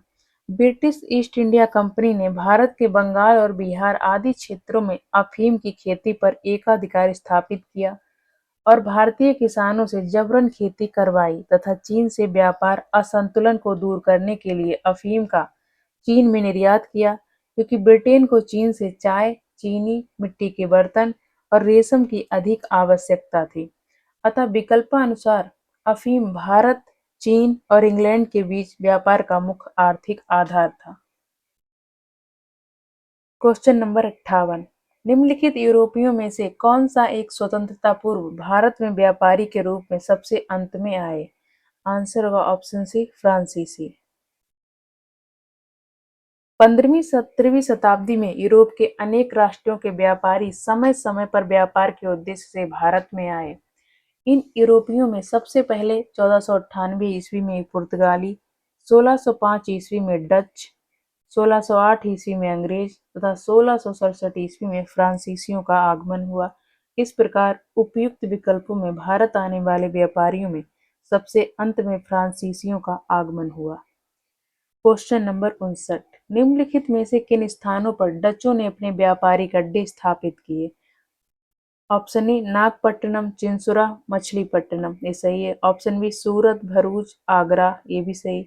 ऑप्शन सी कोचीन, अहमदाबाद और पटना ये भी सही है। तो आंसर होगा ऑप्शन डी उपयुक्त सभी। भारत में डचों द्वारा स्थापित प्रमुख व्यापारिक केंद्र थे नागपट्टिनम, चिंसुरा, मछलीपट्टनम, सूरत, पुलिकट, आगरा, कोचीन, अहमदाबाद तथा पटना। क्वेश्चन नंबर 60, निम्नलिखित पर विचार कीजिए। पहला कथन, मृदा के स्वरूप तथा उपज के गुणों के आधार पर भूमि राजस्व का मूल्यांकन, तो पहला गलत है। दूसरा, युद्ध में चलती फिरती तोपों का उपयोग, ये भी गलत है। तीसरा, तंबाकू और लाल मिर्च की खेती, ये भी गलत है। उपयुक्त में से कौन सा अंग्रेजों की भारत की देन थी। राइट आंसर का ऑप्शन डी उपयुक्त में से कोई नहीं। मृदा के स्वरूप तथा उपज के गुणों के आधार पर भूमि राजस्व का मूल्यांकन अंग्रेजों से पूर्व शेर शाह सूरी एवं अकबर के द्वारा किया जा चुका था। भारत में तंबाकू और लाल मिर्च की खेती पुर्तगालियों की देन थी और चलती फिरती तोपों का प्रचलन मुगल काल में ही था। अकबर के आयुध निर्माण कारखाने में तमाम प्रकार की बड़ी छोटी तोपें तैयार की जाती थीं। इस प्रकार इनमें से अंग्रेजों की भारत को देन कोई भी नहीं थी। Question number 61। एक्सला चापिल 1748 की संधि के संदर्भ में निम्नलिखित में से कौन सा कथन सही है? पहला है प्रथम कर्नाटक युद्ध की समाप्ति, सही है। दूसरा, मद्रास अंग्रेजों को वापस कर दिया गया, ये भी सही है। एक्सला चापेल की संधि 1748 में हुई थी। इससे ऑस्ट्रिया के उत्तराधिकार का युद्ध समाप्त हो गया। यूरोप का युद्ध बंद होते ही कर्नाटक का प्रथम युद्ध समाप्त हो गया तथा मद्रास अंग्रेजों को पुनः प्राप्त हो गया। अतः कथन 1 और 2 दोनों सही है। Question number 62। भारत में अंग्रेजों की सफलता तथा फ्रांसीसियों की असफलता के कारण के संदर्भ में निम्न कथनों में से कौन सा सही है? पहला कथन, अंग्रेजों को बंगाल विजय से अपार धन एवं जनशक्ति का मिलना, सही है। दूसरा, अंग्रेजों की बेहतर नौसैनिक ताकत, ये भी सही है। नीचे दिए गए कूट में से सही उत्तर का चयन कीजिए। राइट आंसर होगा ऑप्शन सी, दोनों 1 तथा 2 सही है। भारत में अंग्रेजों की सफलता के कई कारण थे। इसमें अंग्रेजों की बेहतर नौसैनिक ताकत, बंगाल पर नियंत्रण से अपार जनधन की प्राप्ति, कंपनी की विभिन्न इकाइयों में समन्वय, योग, नेतृत्व आदि थे। नेक्स्ट चैप्टर है ईस्ट इंडिया कंपनी और बंगाल के नवाब। नोट्स, मुगल सम्राट द्वारा स्वतंत्र रूप से नियुक्त बंगाल का अंतिम गवर्नर मुर्शीद कुली खां था। इसने अपनी राजधानी ढाका से मकसूदाबाद बनाई और नगर का नाम मुर्शिदाबाद रख दिया। इसने भूमि बंदोबस्त में इजारा व्यवस्था आरंभ की। अलीवर्दी खां 1740 से 1756 ईस्वी ने यूरोपियों की तुलना मधुमक्खियों से की तथा कहा कि यदि उन्हें न छेड़ा जाए तो वे शहद देंगी और यदि छेड़ा गया तो वे काट काट कर मार डालेंगी। इसकी मृत्यु के पश्चात उसका दौहित्र सिराजुद्दौला उत्तराधिकारी बना। ब्लैक होल की कथित घटना 20 जून 1756 को सिराजुद्दौला के समय में हुई थी। जे जेड हॉलवेल, जो शेष जीवित रहने वालों में से एक था, के अनुसार 18 फीट लंबे तथा 14 फीट 10 इंच चौड़े कक्ष में 146 अंग्रेज बंदी बंद कर दिए गए और अगले दिन उनमें से केवल 23 व्यक्ति ही बच पाए। यह घटना ब्लैक होल के नाम से प्रसिद्ध है। समकालीन मुस्लिम इतिहासकार गुलाम हुसैन ने अपनी पुस्तक सियार उल मुतखैरीन में इसका कोई उल्लेख नहीं किया। हालांकि ब्लैक होल की घटना को विश्वसनीयता को लेकर विद्वानों में मतभेद देखने को मिलता है। भारतवर्ष में ब्रिटिश साम्राज्य का संस्थापक लॉर्ड रॉबर्ट क्लाइव को माना जाता है, जिसने प्लासी के युद्ध 23 जून 1757 में बंगाल के नवाब सिराजुद्दौला को पराजित कर पहली बार भारत में ब्रिटिश प्रभुत्व की नींव रखी थी। प्लासी, वर्तमान नाम पलासी का ये युद्ध मैदान पश्चिम बंगाल राज्य के नदिया जिले में भागीरथी नदी के किनारे स्थित है। क्लाइव भारत में बंगाल के गवर्नर के पद पर 1758 से 1760 ईस्वी तक तथा 1765 से 67 ईस्वी तक रहा। इस दौरान उसने अवध के नवाब शुजाउद्दौला और मुगल सम्राट शाह आलम द्वितीय के साथ इलाहाबाद की संधि की। अंग्रेज सैनिकों का एक श्वेत विद्रोह उसके समय में हुआ था। क्लाइव द्वारा बंगाल में सफलतापूर्वक एक लुटेरा राज्य की स्थापना की गई। क्लाइव एक सैनिक के रूप में जननेता था। विलियम पिट का यह कथन है कि वह स्वर्ग से उत्पन्न सेना नायक था। अलीवर्दी खां के उत्तराधिकारी नवाबों में मीर कासिम, इसका कार्यकाल 1760 से 63 ईस्वी सबसे योग्य था। ये पूर्णिया तथा रंगपुर के फौजदार के रूप में वह अपनी योग्यता पहले ही दर्शा चुका था। वह अपनी राजधानी मुर्शिदाबाद से मुंगेर ले गया। संभवतः वह मुर्शिदाबाद के षड्यंत्रमय वातावरण तथा कलकत्ता से दूर रहना चाहता था ताकि अंग्रेजों का हस्तक्षेप अधिक न हो। मीर कासिम ने सेना का गठन यूरोपीय पद्धति पर करने का निश्चय किया। इसके द्वारा मुंगेर में तोपें तथा तोड़ेदार बंदूकें बनाने की व्यवस्था की गई।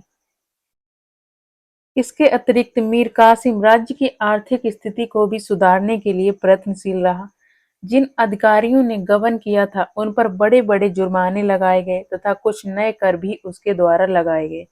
22-23 अक्टूबर 1764 को अंग्रेजों ने मीर कासिम, अवध के नवाब शुजाउद्दौला तथा दिल्ली के मुगल सम्राट शाह आलम द्वितीय की सम्मिलित सेना को बक्सर के युद्ध में परास्त किया।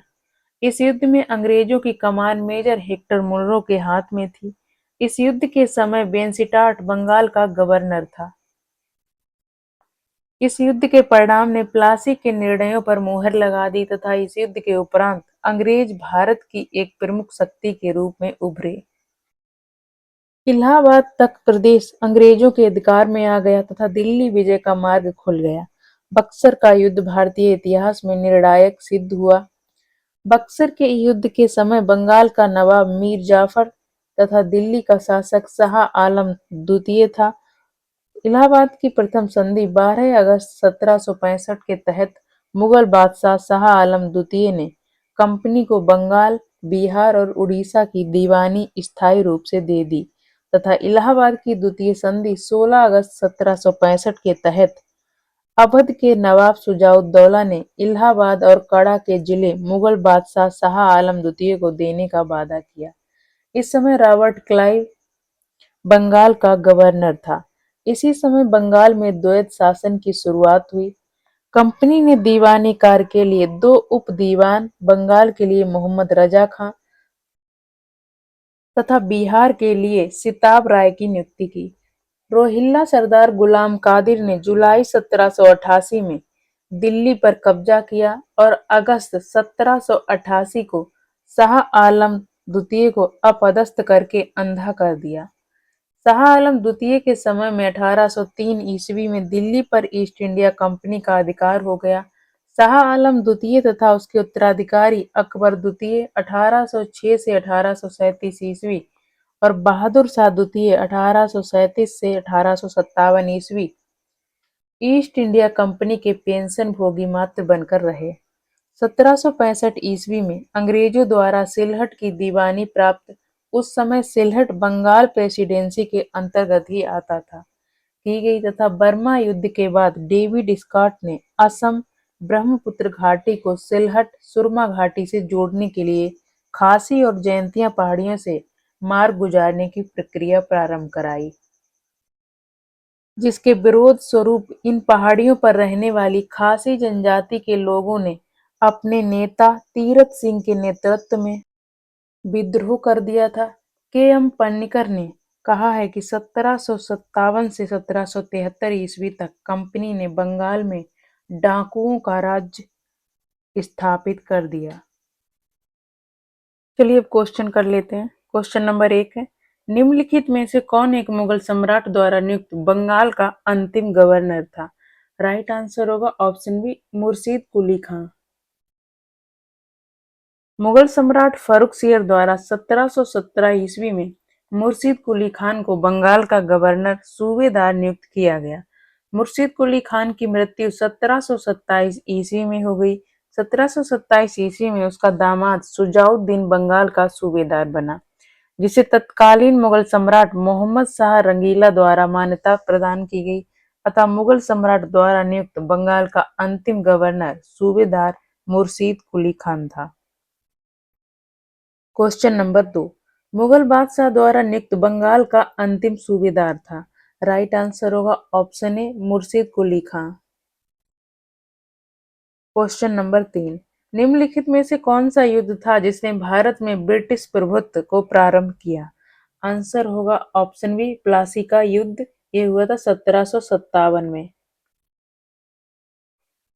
भारत में ब्रिटिश प्रभुत्व का प्रारंभ प्लासी के युद्ध से हुआ। प्लासी के युद्ध 23 जून 1757 में रॉबर्ट क्लाइव के नेतृत्व में अंग्रेजों ने बंगाल के नवाब सिराजुद्दौला को पराजित किया। नवाब की सेना का कुछ भाग 3 राजद्रोहियों मीर जाफर, यार लतीफ और राय दुर्लभ के सेना नायकत्व में थी। नवाब की एक अग्रगामी टुकड़ी के नेता मीर मदन तथा मोहनलाल थे। सहसा मीर मदान तोप की गोलाबारी से घातक रूप से घायल हुआ और उसी के चोट के कारण उसकी मृत्यु हो गई। नवाब सिराजुद्दौला द्वारा अपने प्रमुख अधिकारियों से मंत्रणा के दौरान मीर जाफर ने उसे पीछे हटने को कहा तथा यह भी कहा कि नवाब को सेना का नेतृत्व सेना अध्यक्षों के हाथ में छोड़ युद्ध क्षेत्र से चले जाना चाहिए।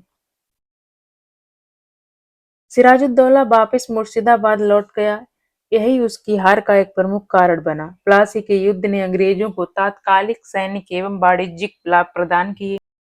इसने कृषि उत्पादन और दस्तकारियों के क्षेत्र में अग्रणी 3 राज्यों बिहार, बंगाल और उड़ीसा में राजनीतिक प्रभुत्व स्थापित करने के लिए पृष्ठभूमि तैयार की।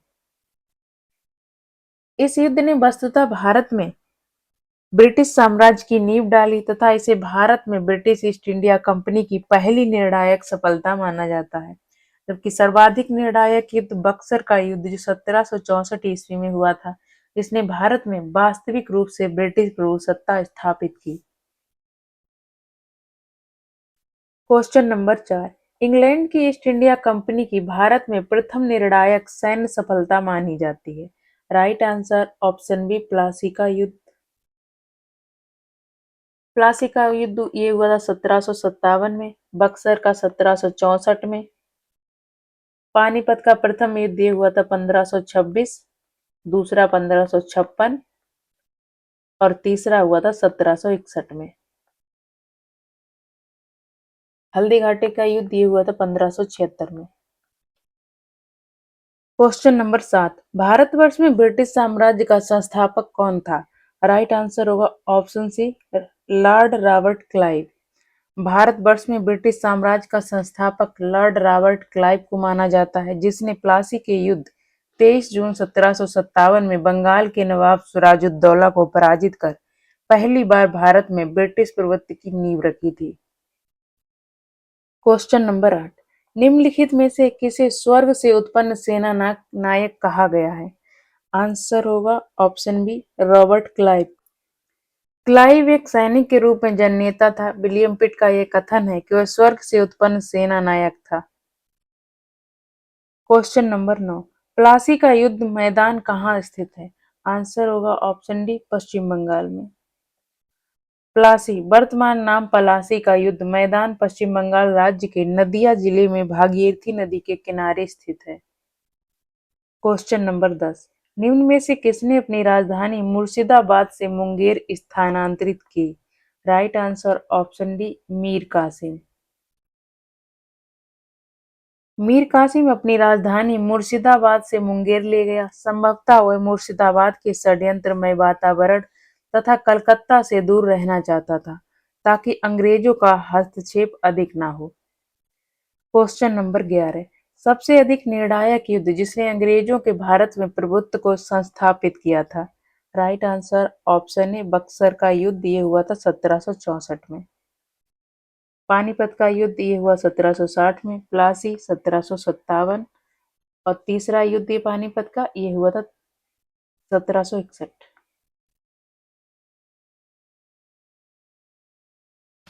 22-23 अक्टूबर 1764 को अंग्रेजों ने मीर कासिम, अवध के नवाब शुजाउद्दौला तथा दिल्ली के मुगल सम्राट शाह आलम द्वितीय की सम्मिलित सेना को बक्सर के युद्ध में परास्त किया। इस युद्ध में अंग्रेजों की कमान मेजर हेक्टर मुर्रो के हाथ में थी। इस युद्ध के परिणाम ने प्लासी के निर्णयों पर मुहर लगा दी तथा इस युद्ध के उपरांत अंग्रेज भारत की एक प्रमुख शक्ति के रूप में उभरे। इलाहाबाद तक प्रदेश अंग्रेजों के अधिकार में आ गया तथा दिल्ली विजय का मार्ग खुल गया। बक्सर के युद्ध के समय बंगाल का नवाब मीर जाफर था। बक्सर का युद्ध भारतीय इतिहास में निर्णायक सिद्ध हुआ। पी.ई. रॉबर्ट्स ने बक्सर के युद्ध के बारे में कहा है कि प्लासी की अपेक्षा बक्सर को भारत में अंग्रेजी प्रभुता की जन्मभूमि मानना कहीं अधिक उपयुक्त है। यदि बक्सर के युद्ध के परिणाम को देखा जाए तो कहा जा सकता है कि जहां प्लासी की विजय अंग्रेजों की कूटनीति का परिणाम थी, वहीं बक्सर की विजय को इतिहासकारों ने पूर्णतः सैनिक विजय बताया। प्लासी के युद्ध ने अंग्रेजों की प्रभुता बंगाल में स्थापित की, परंतु बक्सर के युद्ध ने कंपनी को एक अखिल भारतीय शक्ति का रूप दे दिया। क्वेश्चन नंबर 12, अंग्रेजी ईस्ट इंडिया कंपनी द्वारा लड़े गए निम्नलिखित युद्धों में से कौन सा सर्वाधिक निर्णायक था? राइट आंसर ऑप्शन ए, बक्सर की लड़ाई। क्वेश्चन नंबर 13, निम्नलिखित में से कौन सा युद्ध भारत में अंग्रेजों के आधिपत्य की स्थापना की दृष्टि से सबसे महत्वपूर्ण समझा जाता है? राइट आंसर ऑप्शन ए, बक्सर की लड़ाई। क्वेश्चन नंबर 14, बक्सर के युद्ध के समय दिल्ली का शासक कौन था? आंसर होगा ऑप्शन डी, शाह आलम द्वितीय। क्वेश्चन नंबर 15, बक्सर की लड़ाई के समय बंगाल का नवाब कौन था? तो ये था मीर जाफर। आंसर है option B. Question number 16, Buxar की लड़ाई के बाद किस संधि पर हस्ताक्षर किए गए? राइट आंसर ऑप्शन ए, इलाहाबाद की संधि। इलाहाबाद की दो संधियां हुई थी, पहली हुई थी 12 अगस्त 1765 और दूसरी हुई थी 16 अगस्त 1765 में।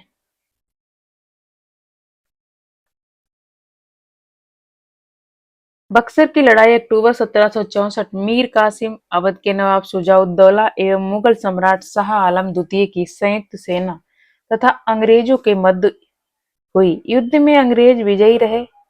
ब्रिटिश अंग्रेजी सेना का नेतृत्व हेक्टर मुनरो ने किया था। इस युद्ध की समाप्ति पर इलाहाबाद की दो संधियां 1765 ईस्वी में हुई।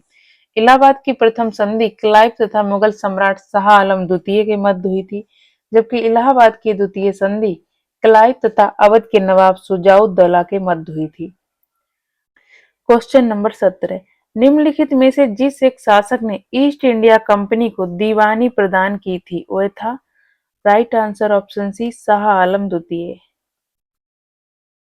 इलाहाबाद की प्रथम संधि 12 अगस्त 1765 के तहत मुगल बादशाह शाह आलम द्वितीय ने कंपनी को बंगाल, बिहार और उड़ीसा की दीवानी स्थायी रूप से दे दी तथा इलाहाबाद की द्वितीय संधि 16 अगस्त 1765 के तहत अवध के नवाब शुजाउद्दौला ने इलाहाबाद और कड़ा के जिले मुगल बादशाह शाह आलम द्वितीय को देने का वादा किया। इस समय Robert Clive east India company की तरफ से बंगाल का गवर्नर था। शाह आलम द्वितीय का संपूर्ण जीवन आपदाओं से ग्रस्त रहा। रोहिल्ला सरदार गुलाम कादिर ने जुलाई 1788 ईस्वी में दिल्ली पर कब्जा किया और अगस्त 1788 में शाह आलम द्वितीय को अपदस्थ करके अंधा कर दिया। शाह आलम द्वितीय के समय में 1803 ईस्वी में दिल्ली पर ईस्ट इंडिया कंपनी का अधिकार हो गया। शाह आलम द्वितीय तथा उसके उत्तराधिकारी अकबर द्वितीय 1806 से 1837 ईस्वी और बहादुर शाह द्वितीय 1837 से 1857 ईस्वी ईस्ट इंडिया कंपनी के पेंशन भोगी मात्र बनकर रहे। क्वेश्चन नंबर 18, 1765 ईस्वी में ईस्ट इंडिया कंपनी को बंगाल की दीवानी किसने प्रदान की? Right answer option B, Mughal सम्राट शाह आलम द्वितीय ने। क्वेश्चन नंबर 19, किस गवर्नर के कार्यकाल में ईस्ट इंडिया कंपनी को शहंशाह शाह आलम द्वारा बंगाल, बिहार, उड़ीसा में दीवानी अधिकार दिए गए? राइट आंसर ऑप्शन ए, लॉर्ड क्लाइव को। क्वेश्चन नंबर 20, सम्राट शाह आलम द्वितीय ने ईस्ट इंडिया कंपनी को बंगाल, बिहार तथा उड़ीसा की दीवानी प्रदान की थी। ये की थी 12 अगस्त 1765 को इलाहाबाद की प्रथम संधि में। क्वेश्चन नंबर 21, इलाहाबाद की संधि के बाद रॉबर्ट क्लाइव ने मुर्शिदाबाद का उप दीवान किसे बनाया था? Right answer option A, Mohammad Raza Khan. Allahabad की संधि के अनुसार भगोड़े सम्राट शाह आलम द्वितीय को अंग्रेजी संरक्षण में ले लिया गया तथा उसे इलाहाबाद में रखा गया। शाह आलम ने इलाहाबाद की संधि के प्रावधान के तहत कंपनी को बंगाल, बिहार, उड़ीसा की दीवानी स्थायी रूप से दे दी, जिसके बदले कंपनी ईस्ट इंडिया कंपनी सम्राट को 26 लाख रुपए की वार्षिक पेंशन देने का वचन दिया था। नजमुद्दौला मीर जाफर का पुत्र को बंगाल का नवाब स्वीकार किया गया। इस समय कंपनी सीधे कर संग्रह करने का भार ना तो लेना चाहती थी और ना ही उसके पास ऐसी क्षमता थी। कंपनी ने दीवानी कार के लिए दो उप दीवान, बंगाल के लिए मोहम्मद रजा खान तथा बिहार के लिए सिताब राय, राजा सिताब राय की नियुक्ति की। मोहम्मद रजा खान उपनाजिम, नाइब नाजिम या नाइब दीवान के रूप में भी कार्य करते थे। मोहम्मद रजा खान ब्रिटिश रेजिडेंटों के निरीक्षण में मुर्शिदाबाद से अपना कार्य करते थे तथा राजा सिताब राय पटना में इस पद नाइब नाजिम पर कार्य करते थे। इस प्रकार समस्त दीवानी तथा निजामत का कार्य भारतीयों द्वारा ही चलता था, यद्यपि अधिकार कंपनी के हाथ में था। Question number 22। 1765 ईस्वी में दीवानी प्रदान किए जाने के बाद ब्रिटिश सबसे पहले निम्नलिखित में से किस पर्वतीय जनजाति के संपर्क में आए? तो आंसर होगा ऑप्शन बी, खासी जनजाति। बंगाल की दीवानी प्राप्त करने के पश्चात ब्रिटिश 1765 ईस्वी में सिलहट आए। खासी जनजाति के लोग चावल, नमक एवं सूखी मछलियों के बदले रेशम, सूती सामान, लोहा, मोम, मधु एवं सींग का व्यापार करने हेतु सिलहट की सीमा पर पंडुआ में आते थे। खासी पर्वतों में पाए जाने वाले चूना पत्थर का उपयोग तब बंगाल में चूना पत्थर की मांग की पूर्ति हेतु किया जाता था। कुछ समय पश्चात ईस्ट इंडिया कंपनी के ब्रिटिश अधिकारी चूना पत्थर का व्यापार करने लगे, जिससे वे खासी जनजाति के संपर्क में आए। Question number 23। अवध सल्तनत के हिंदू नायब वजीर के संदर्भ में निम्नलिखित कथनों में कौन सा कथन सही है? पहला कथन, राजा टिकैत राय नवाब आशफाउद्दौला के अर्थ मंत्री थे, तो पहला कथन सही है। दूसरा, अवध के नवाबों के राज्य में सामान्यतः कतिपय हिंदू जातियां के लोगों का उच्च स्थान प्राप्त हुआ था, तो दूसरा कथन भी सही है। राइट आंसर होगा पहला और दूसरा दोनों कथन सही है। राजा टिकैत राय नवाब आशफाउद्दौला के दीवान या अर्थ मंत्री थे, अतः कथन एक सही है। अवध के नवाबों के राज्य में हिंदू अधिकारियों को भी उच्च पदों पर नियुक्ति की गई। उदाहरणतः आशफाउद्दौला के अर्थ मंत्री राजा टिकैत राय व राजा झाऊलाल एवं नवाब सफदरजंग ने राजा नवल राय को बख्शी और अवध का डिप्टी गवर्नर, कुछ स्रोतों में राजा नवल राय को अवध का गवर्नर भी कहा गया है, के पद पर नियुक्त किया, अतः कथन दो भी सही है। Question number 24। 18वें शतक में भारत में लड़े गए युद्धों का निम्नलिखित में से सही कालानुक्रम कौन सा है? इसका आंसर होगा ऑप्शन बी, अंबर युद्ध, उसके बाद प्लासी युद्ध, बांडीवास युद्ध और बक्सर युद्ध। अंबर का युद्ध ये हुआ था 1749 में, प्लासी का युद्ध ये 1757 में, बांडीवास का युद्ध ये हुआ था 1760 में और बक्सर का युद्ध ये हुआ 1764 में। 18वीं शताब्दी में भारत में लड़े गए प्रश्नगत युद्धों का सही कालानुक्रम इस प्रकार है। अंबर युद्ध अगस्त 1749, मुजफ्फर जंग, चंदा साहब तथा फ्रांसीसियों की संयुक्त सेनाओं ने बेलूर के समीप अंबर या अंबूर नामक स्थान पर कर्नाटक के नवाब अनबरुद्दीन को पराजित कर उसकी हत्या कर दी। उसके उपरांत मुजफ्फर जंग दक्कन का सूबेदार बन गया। इस उपलक्ष्य में उसने अपने हितकारी डुप्ले को कृष्णा नदी के दक्षिणी भाग के मुगल प्रदेशों का गवर्नर नियुक्त कर दिया तथा उत्तरी सरकार के कुछ जिले भी फ्रांसीसियों को दे दिए। इसके अतिरिक्त मुजफ्फर जंग की प्रार्थना पर एक फ्रेंच सेना की टुकड़ी बुस्सी के नेतृत्व में हैदराबाद में तैनात कर दी गई। प्लासी युद्ध जून 1757, अंग्रेजों तथा बंगाल के नवाब सिराजुद्दौला के मध्य युद्ध के परिणाम स्वरूप अंग्रेजों का पूरे बंगाल पर नियंत्रण हो गया। क्लाइव ने मीर जाफर को बंगाल का नवाब बनाया। नवाब बनने के बाद मीर जाफर ने अंग्रेजों को उनकी सेवाओं के लिए 24 परगनों की जमींदारी से पुरस्कृत किया और क्लाइव को 2,34,000 पाउंड की निजी भेंट दी। बांडीवास युद्ध जनवरी 1760, अंग्रेजों तथा फ्रांसीसियों के मध्य युद्ध में फ्रांसीसी पराजित हुए। अंग्रेजी सेना का नेतृत्व सर आयरकूट ने, जबकि फ्रांसीसी सेना का नेतृत्व काउंट डी लाली ने किया था। बक्सर का युद्ध अक्टूबर 1764, मीर कासिम अवध के नवाब शुजाउद्दौला एवं मुगल सम्राट शाह आलम द्वितीय की संयुक्त सेना तथा अंग्रेजों के मध्य युद्ध में अंग्रेज विजयी रहे। इस युद्ध में अंग्रेजी सेना का नेतृत्व हेक्टर मुनरो ने किया था। बक्सर के युद्ध ने प्लासी के निर्णयों पर मुहर लगा दी। इस प्रकार विकल्प बी सही उत्तर होगा। Question number 25। उस फ्रांसीसी सेनापति का नाम बताइए जो 1760 के बांडीवास युद्ध में पराजित हुआ था।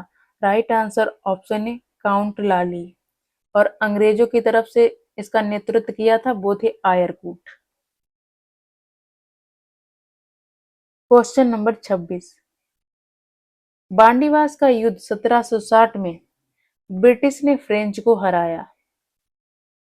क्वेश्चन नंबर 27, 1760 का प्रसिद्ध बांडीवास का युद्ध अंग्रेजों द्वारा किसके खिलाफ लड़ा गया था?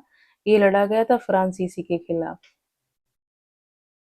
क्वेश्चन नंबर 28, निम्नलिखित में से कौन सा युग्म सही सुमेलित है? राइट आंसर होगा ऑप्शन बी, बांडीवास का युद्ध ये 1760 में हुआ, फ्रांसीसी के विरुद्ध ईस्ट इंडिया कंपनी का। बक्सर का युद्ध ये 1764 में हुआ था, ये हुआ था शुजाउद्दौला, शाह आलम द्वितीय और मीर कासिम की संयुक्त सेना और अंग्रेजों के बीच। तो ये गलत हो गया है, मीर जाफर एवं विरुद्ध क्लाइव लिखा है, तो ऑप्शन ही गलत है। ऑप्शन सी चिलिया वाला युद्ध ये भी गलत है। ऑप्शन डी खुर्दा का युद्ध ये भी गलत है। तो सही पूछा गया तो ऑप्शन बी सही है। बक्सर का युद्ध 22-23 अक्टूबर 1764 को अवध के नवाब शुजाउद्दौला, मुगल सम्राट शाह आलम द्वितीय तथा मीर कासिम की संयुक्त सेनाओं और अंग्रेजों के मध्य हुआ था। बांडीवास का युद्ध 22 जनवरी 1760 को अंग्रेजों तथा फ्रांसीसियों के मध्य हुआ। इस युद्ध में फ्रांसीसी पराजित हुए। यही पराजय भारत में उनके पतन की शुरुआत थी। चिलियावाला का युद्ध 13 जनवरी 1849 को लड़ा गया। इस युद्ध में अंग्रेजी सेना का नेतृत्व लॉर्ड गफ ने किया तथा सिख सेना शेर सिंह के नेतृत्व में लड़ी। यह युद्ध अनिर्णित समाप्त हुआ। इस युद्ध के समय भारत का गवर्नर जनरल लॉर्ड डलहौजी था। खुर्दा का युद्ध, अन्य नाम है इसका खुरला का युद्ध या खारदा का युद्ध। 1795 ईस्वी में हैदराबाद के निजाम के विरुद्ध मराठों द्वारा लड़ा गया, जिसमें निजाम की हार हुई। अतः स्पष्ट है कि बी युग्म सही सुमेलित है। क्वेश्चन नंबर 29, निम्न में से किसने भारत में अंग्रेजों का सर्वाधिक विरोध किया था? राइट आंसर होगा ऑप्शन ए, मराठा ने। भारत में अंग्रेजों का सर्वाधिक विरोध मराठों द्वारा किया गया था। 3 आंग्ल मराठा युद्ध के बाद ही मराठा शक्ति को दबाया जा सका। मुगल साम्राज्य के खंडहरों पर मराठों ने अपने साम्राज्य की आधारशिला रखी। उन्हीं परिस्थितियों में अंग्रेजों ने भी लाभ उठाया। प्रथम आंग्ल मराठा युद्ध में अंग्रेजों को मुंह की खानी पड़ी। सालबाई की संधि से प्रथम युद्ध बंद हुआ। बेलेजली ने 1802 ईस्वी में अपने सहायक संधि के जाल में पेशवा को बांध कर लिया।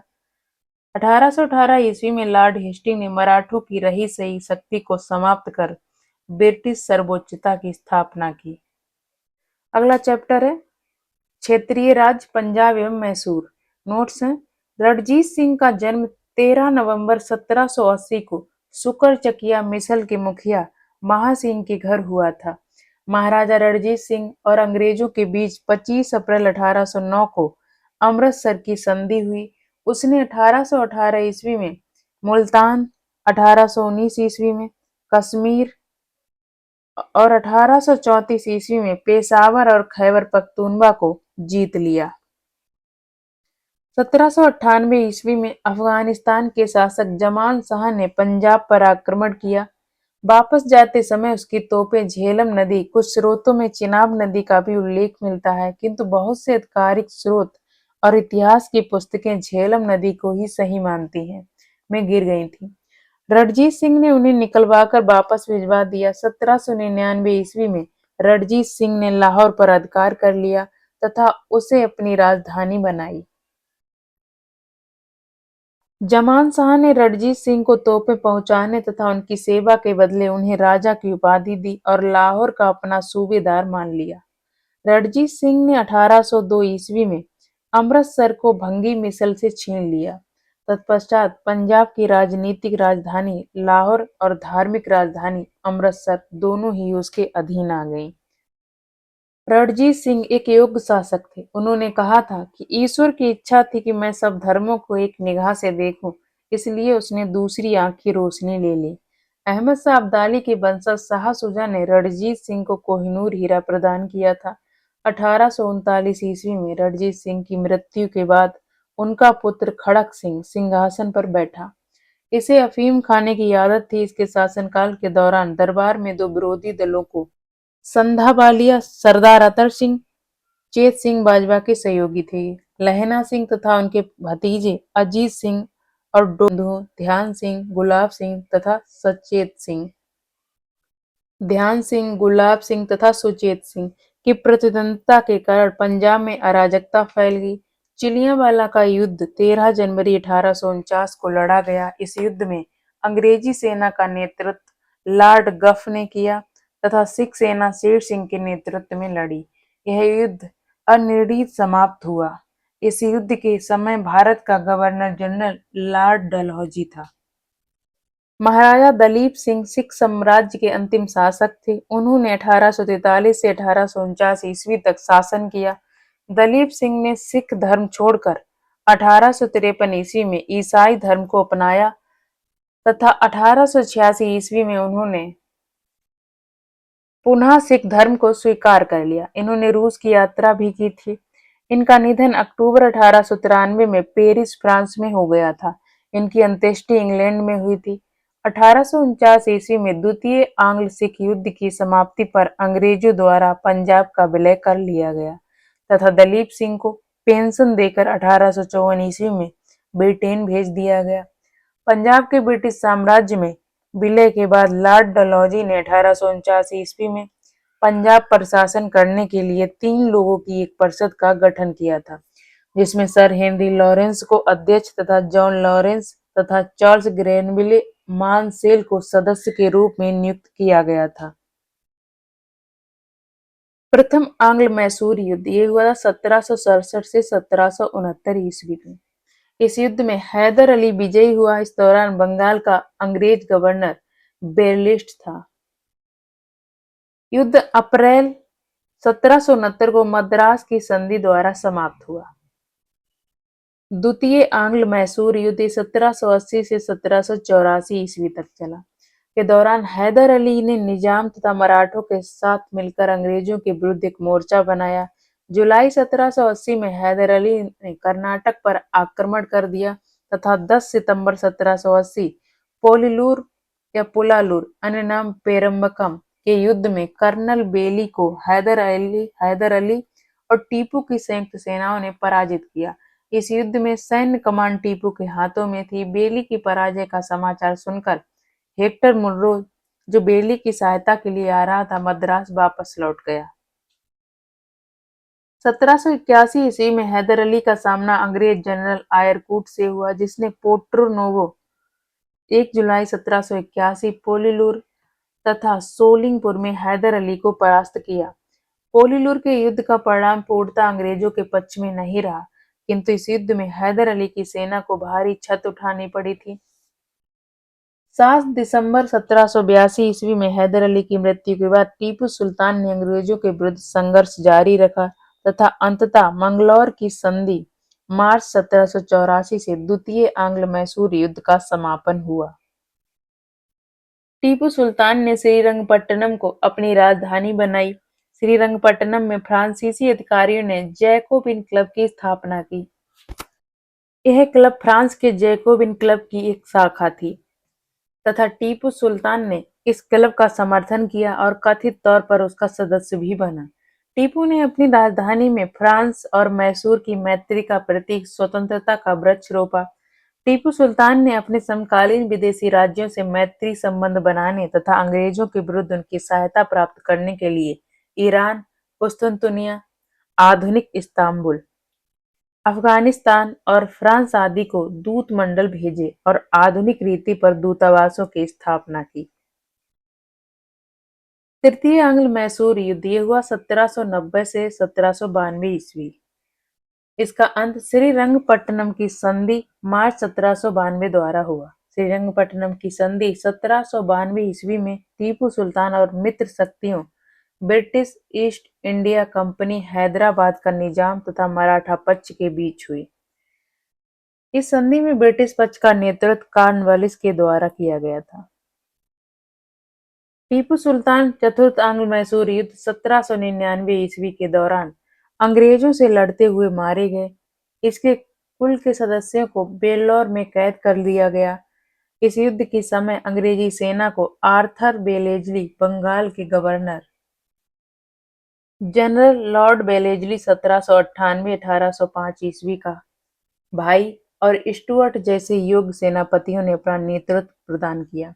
मैसूर को जीतने की खुशी में आयरलैंड के पियरेज के तहत राजा द्वारा लॉर्ड वेलेजली को मार्किस की उपाधि प्रदान की गई। युद्ध के बाद अंग्रेजों ने मैसूर की गद्दी पर पुनः वाडियार वंश के एक बालक कृष्णराज वाडियार तृतीय को बिठा दिया तथा कनारा, कोयम्बटूर, श्रीरंगपट्टनम आदि को अपने राज्य में मिला लिया। बेगम समरू लगभग 1750 से 1836 ईस्वी ने एक अति प्रसिद्ध चर्च का निर्माण मेरठ के निकट सरधना में कराया था। कुछ स्रोतों में बेगम समरू की जन्म तिथि 1753 ईस्वी में मिलती है। बेगम समरू के पति एक यूरोपीय वाल्टर रेनहार्ड सांब्रे थे, जिन्होंने कई रियासतों को सैन्य सेवाएं प्रदान की थी। सरधना की जागीर वाल्टर रेनहार्ड सांब्रे अथवा समरू को मुगल बादशाह शाह आलम द्वितीय के शासनकाल में नजफ खां ने दी थी। अपने पति की मृत्यु के बाद बेगम समरू सरधना की शासिका बनी थी। अब हम क्वेश्चन देख लेते हैं। क्वेश्चन नंबर 1, रणजीत सिंह के राज्य में सम्मिलित था। Right answer option D Srinagar. Ranjit Singh का जन्म 13 नवंबर 1780 को सुकरचकिया मिसल के मुखिया महासिंह के घर हुआ था। महाराजा रणजीत सिंह और अंग्रेजों के बीच 25 अप्रैल 1809 को अमृतसर की संधि हुई। संधि का तात्कालिक प्रभाव यह हुआ कि रणजीत सिंह का सतलज पार के राज्यों के ऊपर प्रभुत्व जमाने का स्वप्न टूट गया। परंतु दूसरी ओर, जैसा कनिंघम ने कहा कि रणजीत सिंह को पश्चिम दिशा में प्रसार करने की खुली छूट मिल गई। उसने 1818 ईस्वी में मुल्तान, 1819 ईस्वी में कश्मीर, 1834 ईस्वी में और खैबर पख्तूनख्वा को जीत लिया। इस प्रकार प्रश्नगत विकल्पों में श्रीनगर रणजीत सिंह के राज्य में सम्मिलित था। क्वेश्चन नंबर 2, रणजीत सिंह का संबंध किस मिसल से था? Right answer option D Sukerchakia मिसल से। क्वेश्चन नंबर 3, रणजीत सिंह किस मिसल से संबंधित थे? राइट आंसर होगा option A Sukerchakia misal.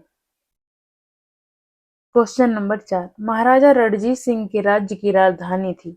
Right answer option C Lahore में। 1798 ईस्वी में अफगानिस्तान के शासक जमान शाह ने पंजाब पर आक्रमण किया। वापस जाते समय उसकी तोपें झेलम नदी, कुछ स्रोतों में चिनाब नदी का उल्लेख मिलता है, किंतु बहुत से आधिकारिक स्रोतों व इतिहास की पुस्तकें झेलम नदी को ही सही मानती हैं में गिर गई थी। रणजीत सिंह ने उन्हें निकलवाकर वापस भिजवा दिया। 1799 ईस्वी में रणजीत सिंह ने लाहौर पर अधिकार कर लिया तथा उसे अपनी राजधानी बनाई। क्वेश्चन नंबर 5, राजा रणजीत सिंह ने किस स्थान पर अदालत ए आला की स्थापना की? राइट आंसर होगा ऑप्शन बी लाहौर में। रणजीत सिंह या रणजीत सिंह की न्याय व्यवस्था कठोर थी। राज्य की सर्वोच्च अदालत का नाम अदालत ए आला था। यह अदालत लाहौर में स्थित थी। रणजीत सिंह स्वयं जिसके अदालत ए आला प्रधान न्यायाधीश थे। क्वेश्चन नंबर 6, अमृतसर की संधि महाराजा रणजीत सिंह और लॉर्ड मिंटो के बीच संपन्न हुई थी और ये हुई थी 1809 में। 25 अप्रैल 1809 को बंगाल के तत्कालीन गवर्नर जनरल लॉर्ड मिंटो प्रथम की तरफ से चार्ल्स मेटकाफ तथा रणजीत सिंह के मध्य अमृतसर की संधि हुई, जिसके तहत निम्नलिखित प्रावधान थे। पहला, सतलज नदी दोनों के क्षेत्रों रणजीत सिंह के क्षेत्र और ब्रिटिश क्षेत्र को पृथक करने वाली सीमा मान ली गई। दूसरा, दोनों ने एक दूसरे के मामले में हस्तक्षेप न करने तथा एक दूसरे के क्षेत्रों का सम्मान करने का आश्वासन दिया। तीसरा, इसका उल्लंघन करने पर अथवा मित्रता के सिद्धांतों को तोड़ने पर यह संधि निष्प्रभावी समझी जाएगी। क्वेश्चन नंबर 7, रणजीत सिंह ने सुप्रसिद्ध कोहिनूर हीरा प्राप्त किया था। राइट आंसर ऑप्शन ए शाह शुजा से। पंजाब अहमद शाह अब्दाली के साम्राज्य का भाग था, परंतु 1772 ईस्वी में उसकी मृत्यु के पश्चात मुल्तान, कश्मीर इत्यादि कुछ छोटे छोटे भागों को छोड़कर शेष पर सिख मिसलों का अधिकार हो गया। उधर अफगानों के आंतरिक झगड़ों के कारण रणजीत सिंह को अपनी स्थिति दृढ़ करने का अवसर मिल गया। 1803 ईस्वी में अहमद शाह अब्दाली का पौत्र शाह शुजा काबुल की गद्दी पर बैठा, परंतु उसके भाई शाह महमूद ने शक्तिशाली बरकजई सरदारों फतह खां और दोस्त मोहम्मद की सहायता से उसे 1809 ईस्वी में अपदस्थ कर दिया तथा स्वयं कश्मीर और पेशावर पर अधिकार कर लिया। इसी अवसर पर शाह शुजा ने काबुल का राज्य प्राप्त करने के लिए रणजीत सिंह से सहायता मांगी और उन्हें कोह-ए-नूर हीरा भेंट किया। Question number 8। निम्नलिखित में से किसने कहा था कि ईश्वर की इच्छा थी कि मैं सब धर्मों को एक निगाह से देखूं, इसीलिए उसने दूसरी आंख की रोशनी ले ली? राइट आंसर होगा ऑप्शन ए, महाराजा रणजीत सिंह। रणजीत सिंह का जन्म 13 नवंबर 1780 को सुकरचकिया मिसल के मुखिया महासिंह के घर हुआ था। वह 12 वर्ष के ही थे कि उनके पिता का स्वर्गवास हो गया। 1792 से 1797 ईस्वी तक एक प्रतिशासन परिषद काउंसिल ऑफ रेजेंसी, जिसमें इनकी माता, सास और दीवान लखपत राय थे, ने शासन कार्य चलाया। 1797 ईस्वी में इन्होंने समस्त कार्यभार स्वयं संभाल लिया। रणजीत सिंह ने लाहौर पर 1799 ईस्वी में एवं अमृतसर पर 1802 ईस्वी में विजय प्राप्त की। रणजीत सिंह एक योग्य शासक थे। उन्होंने कहा था कि ईश्वर की इच्छा थी कि मैं सब धर्मों को एक निगाह से देखूं, इसलिए उसने दूसरी आंख की रोशनी ले ली। Question number 9। लाहौर की संधि 1846 में हुई थी के संदर्भ में निम्नलिखित में से कौन से कथन सही है? पहला कथन, महाराजा ने सतलुज नदी के पार के अपने समस्त प्रदेश सदैव के लिए छोड़ दिए, तो पहला कथन सही है। दूसरा कथन, सतलुज और ब्यास नदियों के बीच के सभी दुर्गों पर महाराजा ने अपना अधिकार कंपनी के पक्ष में छोड़ दिया, ये भी सही है। तीसरा, अंग्रेजी सेना अब सिख राज्य में से नहीं गुजर सकती, तो तीसरा गलत है। नीचे दिए गए कूट में से सही उत्तर का चयन कीजिए, तो सही पूछा गया तो पहला और दूसरा कथन सही है। Right answer option B. Lahore की संधि 9 मार्च 1846 ब्रिटिश ईस्ट इंडिया कंपनी और सिख साम्राज्य के मध्य प्रथम आंग्ल सिख युद्ध की समाप्ति के लिए हुई थी। इस संधि के अनुच्छेद 2 के अनुसार सिख महाराजा दलीप सिंह सतलज नदी के दक्षिण में स्थित क्षेत्रों पर किसी प्रकार का दावा या संबंध त्यागते हैं और वचन देते हैं कि भविष्य में कभी भी उन क्षेत्रों और वहां के निवासियों से कोई संबंध नहीं रखेंगे। अतः कथन एक सत्य है। इसी संधि के अनुच्छेद 3 के अनुसार सिख महाराजा ब्यास और सतलज नदियों के बीच दोआब पहाड़ी और मैदानी क्षेत्र में स्थित अपने सभी किले क्षेत्र व अधिकार ब्रिटिश ईस्ट इंडिया कंपनी को सौंप देंगे। इस प्रकार कथन 2 भी सत्य है। लाहौर की संधि के अनुच्छेद 10 के अनुसार यह स्पष्ट तौर पर कहा गया है कि ब्रिटिश सरकार अपने अथवा सहयोगी क्षेत्रों की रक्षा हेतु पूर्व सूचना देकर सिख महाराजा के क्षेत्रों लाहौर से होकर अपनी सेना ले जाने की अनुमति होगी, अतः कथन 3 असत्य है। Question number 10। महाराजा रणजीत सिंह के उत्तराधिकारी थे? राइट आंसर ऑप्शन बी, खड़क सिंह। 1839 ईस्वी में रणजीत सिंह की मृत्यु के बाद उनका पुत्र खड़क सिंह सिंहासन पर बैठा। Question number 11। सिख राज्य का अंतिम राजा कौन था? राइट आंसर होगा ऑप्शन डी, दिलीप सिंह। महाराजा दलीप सिंह सिख संप्रदाय के अंतिम शासक थे। उन्होंने 1843 से 1849 ईस्वी तक शासन किया। 1849 ईस्वी में द्वितीय आंग्ल सिख युद्ध की समाप्ति पर अंग्रेजों द्वारा पंजाब पर अधिकार कर लिया गया तथा 1854 ईस्वी में इन्हें ब्रिटेन भेज दिया गया। Question number 12। सिख साम्राज्य का अंतिम शासक था? राइट आंसर होगा option A, Dalip Singh. Question number 13। Punjab के पूर्व महाराजा दलीप सिंह के विषय में निम्नलिखित में से कौन सा एक कथन सत्य है? राइट आंसर होगा ऑप्शन ए, 23 अक्टूबर 1893 को उनका निधन पेरिस में हुआ। पंजाब के पूर्व महाराजा दलीप सिंह के निधन 22-23 अक्टूबर 1893 को पेरिस, फ्रांस में हो गया था। शेष सभी कथन असत्य हैं। दलीप सिंह ने 1853 ईस्वी में सिख धर्म छोड़कर ईसाई धर्म को अपनाया था, किंतु 1886 ईस्वी में उन्होंने पुनः सिख धर्म स्वीकार कर लिया था। इन्होंने रूस की यात्रा भी की थी। इनकी अंत्येष्टि इंग्लैंड में हुई थी। Question number 14। पंजाब के विलय के संबंध में निम्नलिखित में से कौन सा कथन असत्य है? ऑप्शन ए, 29 मार्च 1849 को गवर्नर जनरल की ओर से घोषणा हुई कि पंजाब राज्य समाप्त हो गया है, तो ऑप्शन बी, महाराजा दलीप सिंह के सभी प्रदेश भारतीय ब्रिटिश साम्राज्य का हिस्सा बन गए हैं, ऑप्शन बी सही है। ऑप्शन सी, दलीप सिंह को 2.5 लाख रुपए वार्षिक पेंशन दी गई थी, तो ऑप्शन सी गलत है। तो इसमें गलत पूछा गया, तो ऑप्शन सी गलत हो गया। लॉर्ड डलहौजी की 29 मार्च 1849 की घोषणा द्वारा संपूर्ण पंजाब का विलय अंग्रेजी राज्य में कर लिया गया। महाराजा दलीप सिंह को ईस्ट इंडिया कंपनी से अपने रिश्तेदारों और राज्य के कर्मचारियों के भरण पोषण के लिए प्रति वर्ष न्यूनतम 4 लाख रुपए और अधिकतम 5 लाख, न्यूनतम 40,000 पाउंड और अधिकतम 50,000 पाउंड रुपए की पेंशन निर्धारित की गई। उन्हें 1854 ईस्वी में शिक्षा प्राप्त करने हेतु इंग्लैंड भेज दिया गया, अतः कथन सी असत्य है। क्वेश्चन नंबर 15, पंजाब के विलय के पश्चात पंजाब पर शासन करने के लिए निम्नलिखित में से कौन 3% का सदस्य नहीं था?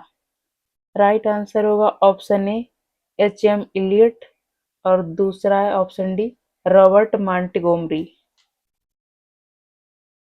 पंजाब के ब्रिटिश साम्राज्य में विलय के बाद लॉर्ड डलहौजी ने 1849 ईस्वी में पंजाब पर शासन करने के लिए 3 लोगों की एक परिषद का गठन किया था, जिसमें सर हेनरी लॉरेंस को अध्यक्ष तथा जॉन लॉरेंस और चार्ल्स ग्रेनविले मानसेल को सदस्य के रूप में नियुक्त किया गया था।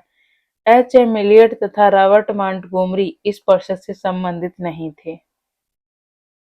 क्वेश्चन नंबर 16, प्रथम आंग्ल मैसूर युद्ध 1767 से 1769 ईस्वी में कौन विजयी हुआ? राइट आंसर होगा ऑप्शन बी हैदर अली। और ये युद्ध समाप्त हुआ था मद्रास की संधि के साथ, तो ये मद्रास की संधि हुई थी 1769 में। और इस समय गवर्नर कौन था? तो ये था बेरलिस्ट। प्रथम आंग्ल मैसूर युद्ध 1767 से 1769 ईस्वी अंग्रेजों और हैदर अली के मध्य हुआ था। निजाम मराठे एवं अंग्रेज हैदर के विरुद्ध एक त्रिगुट संधि में सम्मिलित हुए। हैदर ने अपनी कूटनीतिक सूझबूझ से इस त्रिगुट को भंग करने का प्रयास किया। उसने मराठों को धन देकर और निजामों को प्रदेश का प्रलोभन देकर अपनी ओर मिला लिया और फिर कर्नाटक पर आक्रमण किया।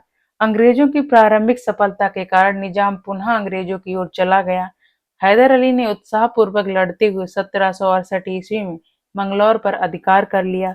मार्च 1769 ईस्वी में उसकी सेनाएं मद्रास तक जा पहुंची। अंग्रेजों ने विवशता में हैदर अली की शर्तों पर अप्रैल 1769 को मद्रास की संधि की। क्वेश्चन नंबर 17, निम्नलिखित में से कौन 1755 में डिंडीगुल मैसूर में एक आधुनिक शस्त्रागार की स्थापना की थी? राइट आंसर होगा ऑप्शन बी हैदर अली ने। 1742 ईस्वी में बेकंट राय के नेतृत्व में मैसूर सेना ने डिंडीगुल पर विजय प्राप्त की। 1755 ईस्वी में मैसूर के महाराज ने स्थिति को संभालने के लिए हैदर अली को डिंडीगुल भेजा। 1755 ईस्वी में हैदर अली ने डिंडीगुल के पलैयाकारों को अपने अधीन कर डिंडीगुल को अपने नियंत्रण में ले लिया और इस किले को एक सैन्य चौकी में बदल दिया। बाद में हैदर अली मैसूर का वास्तविक शासक बन गया और 1777 ईस्वी में उन्होंने पुरसान मीर साहब को डिंडीगुल का गवर्नर नियुक्त किया। क्वेश्चन नंबर 18, ब्रिटिश जनरल जिसने हैदर अली को पोर्टो नोवा के युद्ध में हराया था? Right answer option B Sir Eyre Coote. 1781 ईस्वी में हैदर अली का सामना अंग्रेज जनरल आयरकूट से हुआ, जिसने पोर्टो नोवो के युद्ध 1 जुलाई 1781 में हैदर अली को परास्त किया। क्वेश्चन नंबर 19, टीपू सुल्तान ने अपनी राजधानी बनाई? Right answer option A Srirangapatnam में। टीपू सुल्तान ने श्रीरंगपट्टनम को अपनी राजधानी बनाया एवं यहाँ फ्रांसीसी अधिकारियों ने जैकोबिन क्लब की स्थापना की। यह क्लब फ्रांस के जैकोबिन क्लब की एक शाखा थी। टीपू इस क्लब का समर्थन किया तथा कथित तौर पर उसका सदस्य भी बना। क्वेश्चन नंबर 20, निम्नलिखित भारतीय शासकों में से कौन था जिसने विदेशों में आधुनिक पद्धति से दूतावास स्थापित किए थे? Right answer option D Tipu सुल्तान।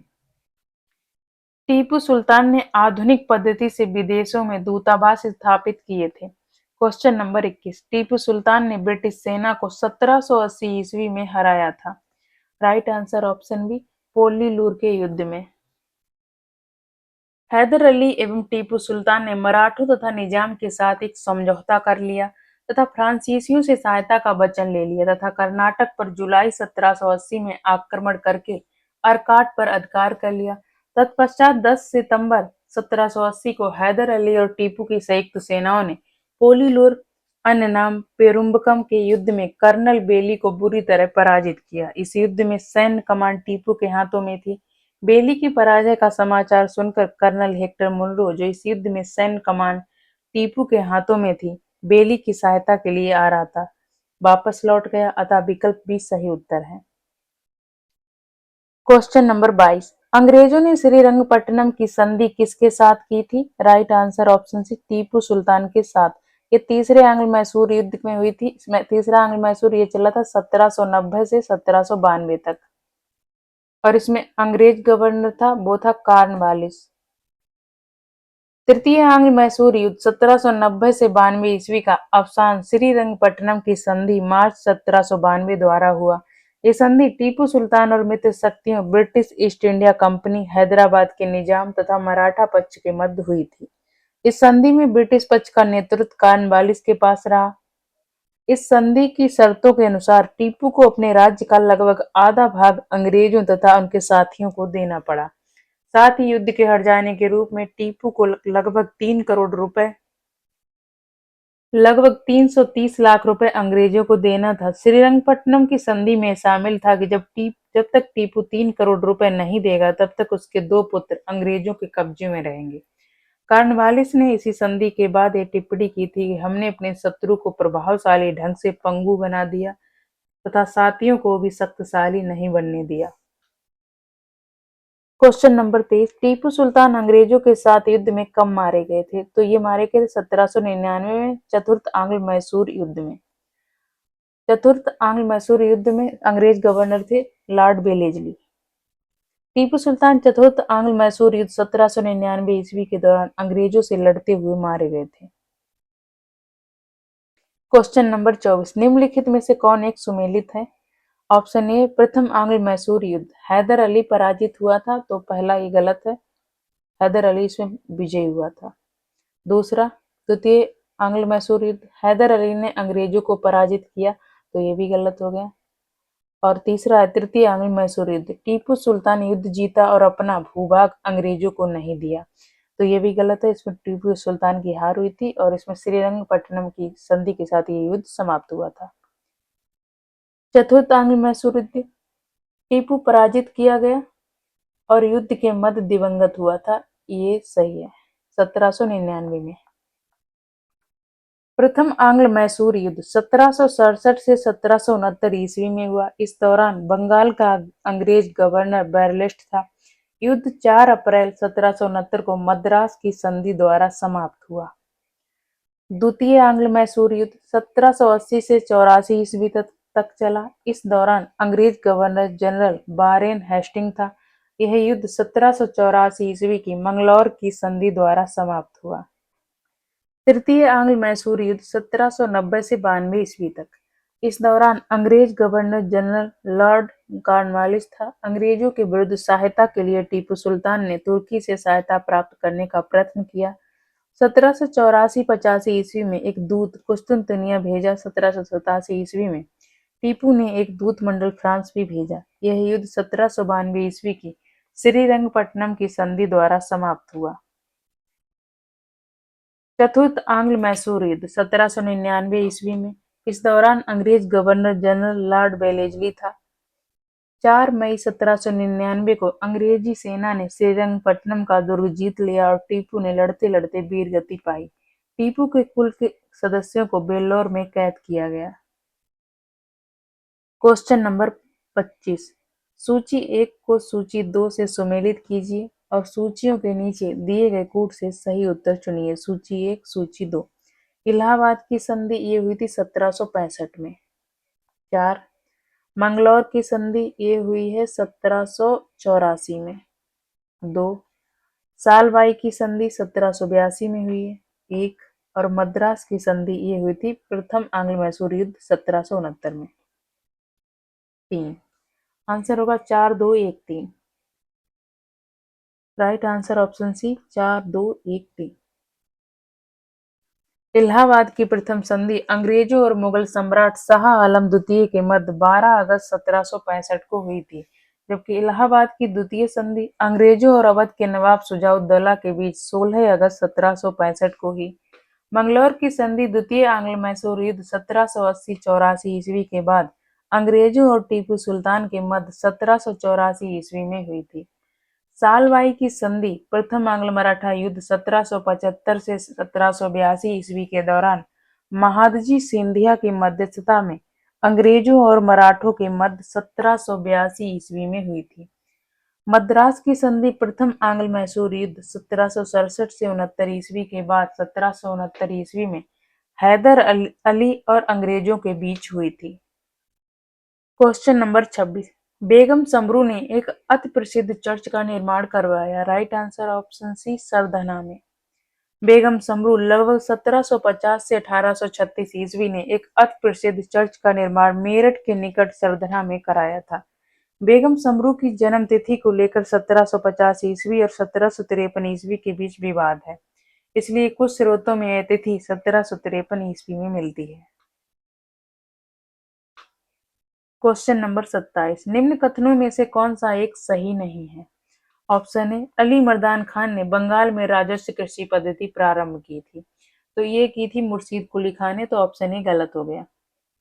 ऑप्शन बी, महाराजा रणजीत सिंह ने लाहौर में तोपों के निर्माण के लिए आधुनिक ढलाई कारखाने स्थापित किए, तो ये सही है।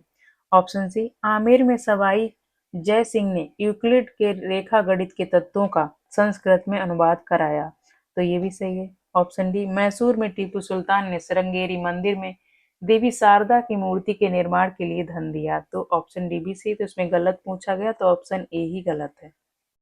रणजीत सिंह ने तोपखानों पर अधिक बल दिया था। लाहौर तथा अमृतसर में तोपें, गोला और बारूद बनाने के कारखाने लगाए गए। आमेर के सवाई जयसिंह ने यूक्लिड के रेखा गणित के तत्वों का संस्कृत में अनुवाद कराया। सवाई जयसिंह ने जयपुर, दिल्ली, बनारस, मथुरा तथा उज्जैन नगरों में 5 वेधशालाएं बनवाईं। टीपू सुल्तान ने श्रृंगेरी मंदिर में शारदा देवी की मूर्ति के निर्माण के लिए धन दिया था, जबकि बंगाल में राजस्व कृषि पद्धति प्रारंभ करने का श्रेय अली मर्दान खान को नहीं बल्कि मुर्शीद कुली खान को जाता है।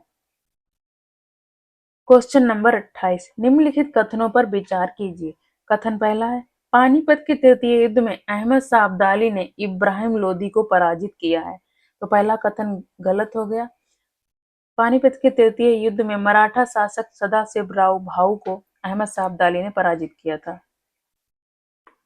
दूसरा कथन, तृतीय आंग्ल मैसूर युद्ध में टीपू सुल्तान की मृत्यु हुई थी, तो ये भी गलत है। टीपू सुल्तान की मृत्यु हुई थी चौथे में आंग्ल मैसूर युद्ध में 1799 में। तीसरा है, प्लासी के युद्ध में सिराजुद्दौला की पराजय के लिए मीर जाफर ने अंग्रेजों से मिलकर षड्यंत्र रचा, तो तीसरा सही है। उपर्युक्त कथनों में से कौन सा सही है? तो राइट आंसर होगा ऑप्शन बी, केवल 3 सही है। 14 जनवरी 1761 को पानीपत की तीसरी लड़ाई में अहमद शाह अब्दाली ने सदाशिवराव भाऊ के नेतृत्व वाली मराठा सेना को बुरी तरह परास्त किया।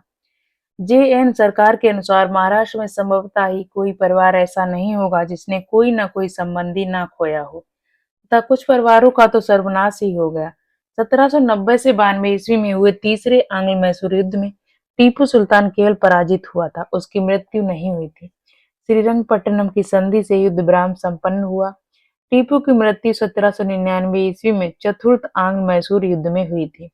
प्लासी के युद्ध 1757 ईस्वी में मीर जाफर ने अंग्रेजों से मिलकर सिराजुद्दौला के विरुद्ध षड्यंत्र रचा था। अन्य षड्यंत्रकारियों में साहूकार जगत सेठ, राय दुर्लभ तथा अमीन चंद प्रमुख थे, अतः केवल तीसरा कथन सत्य है।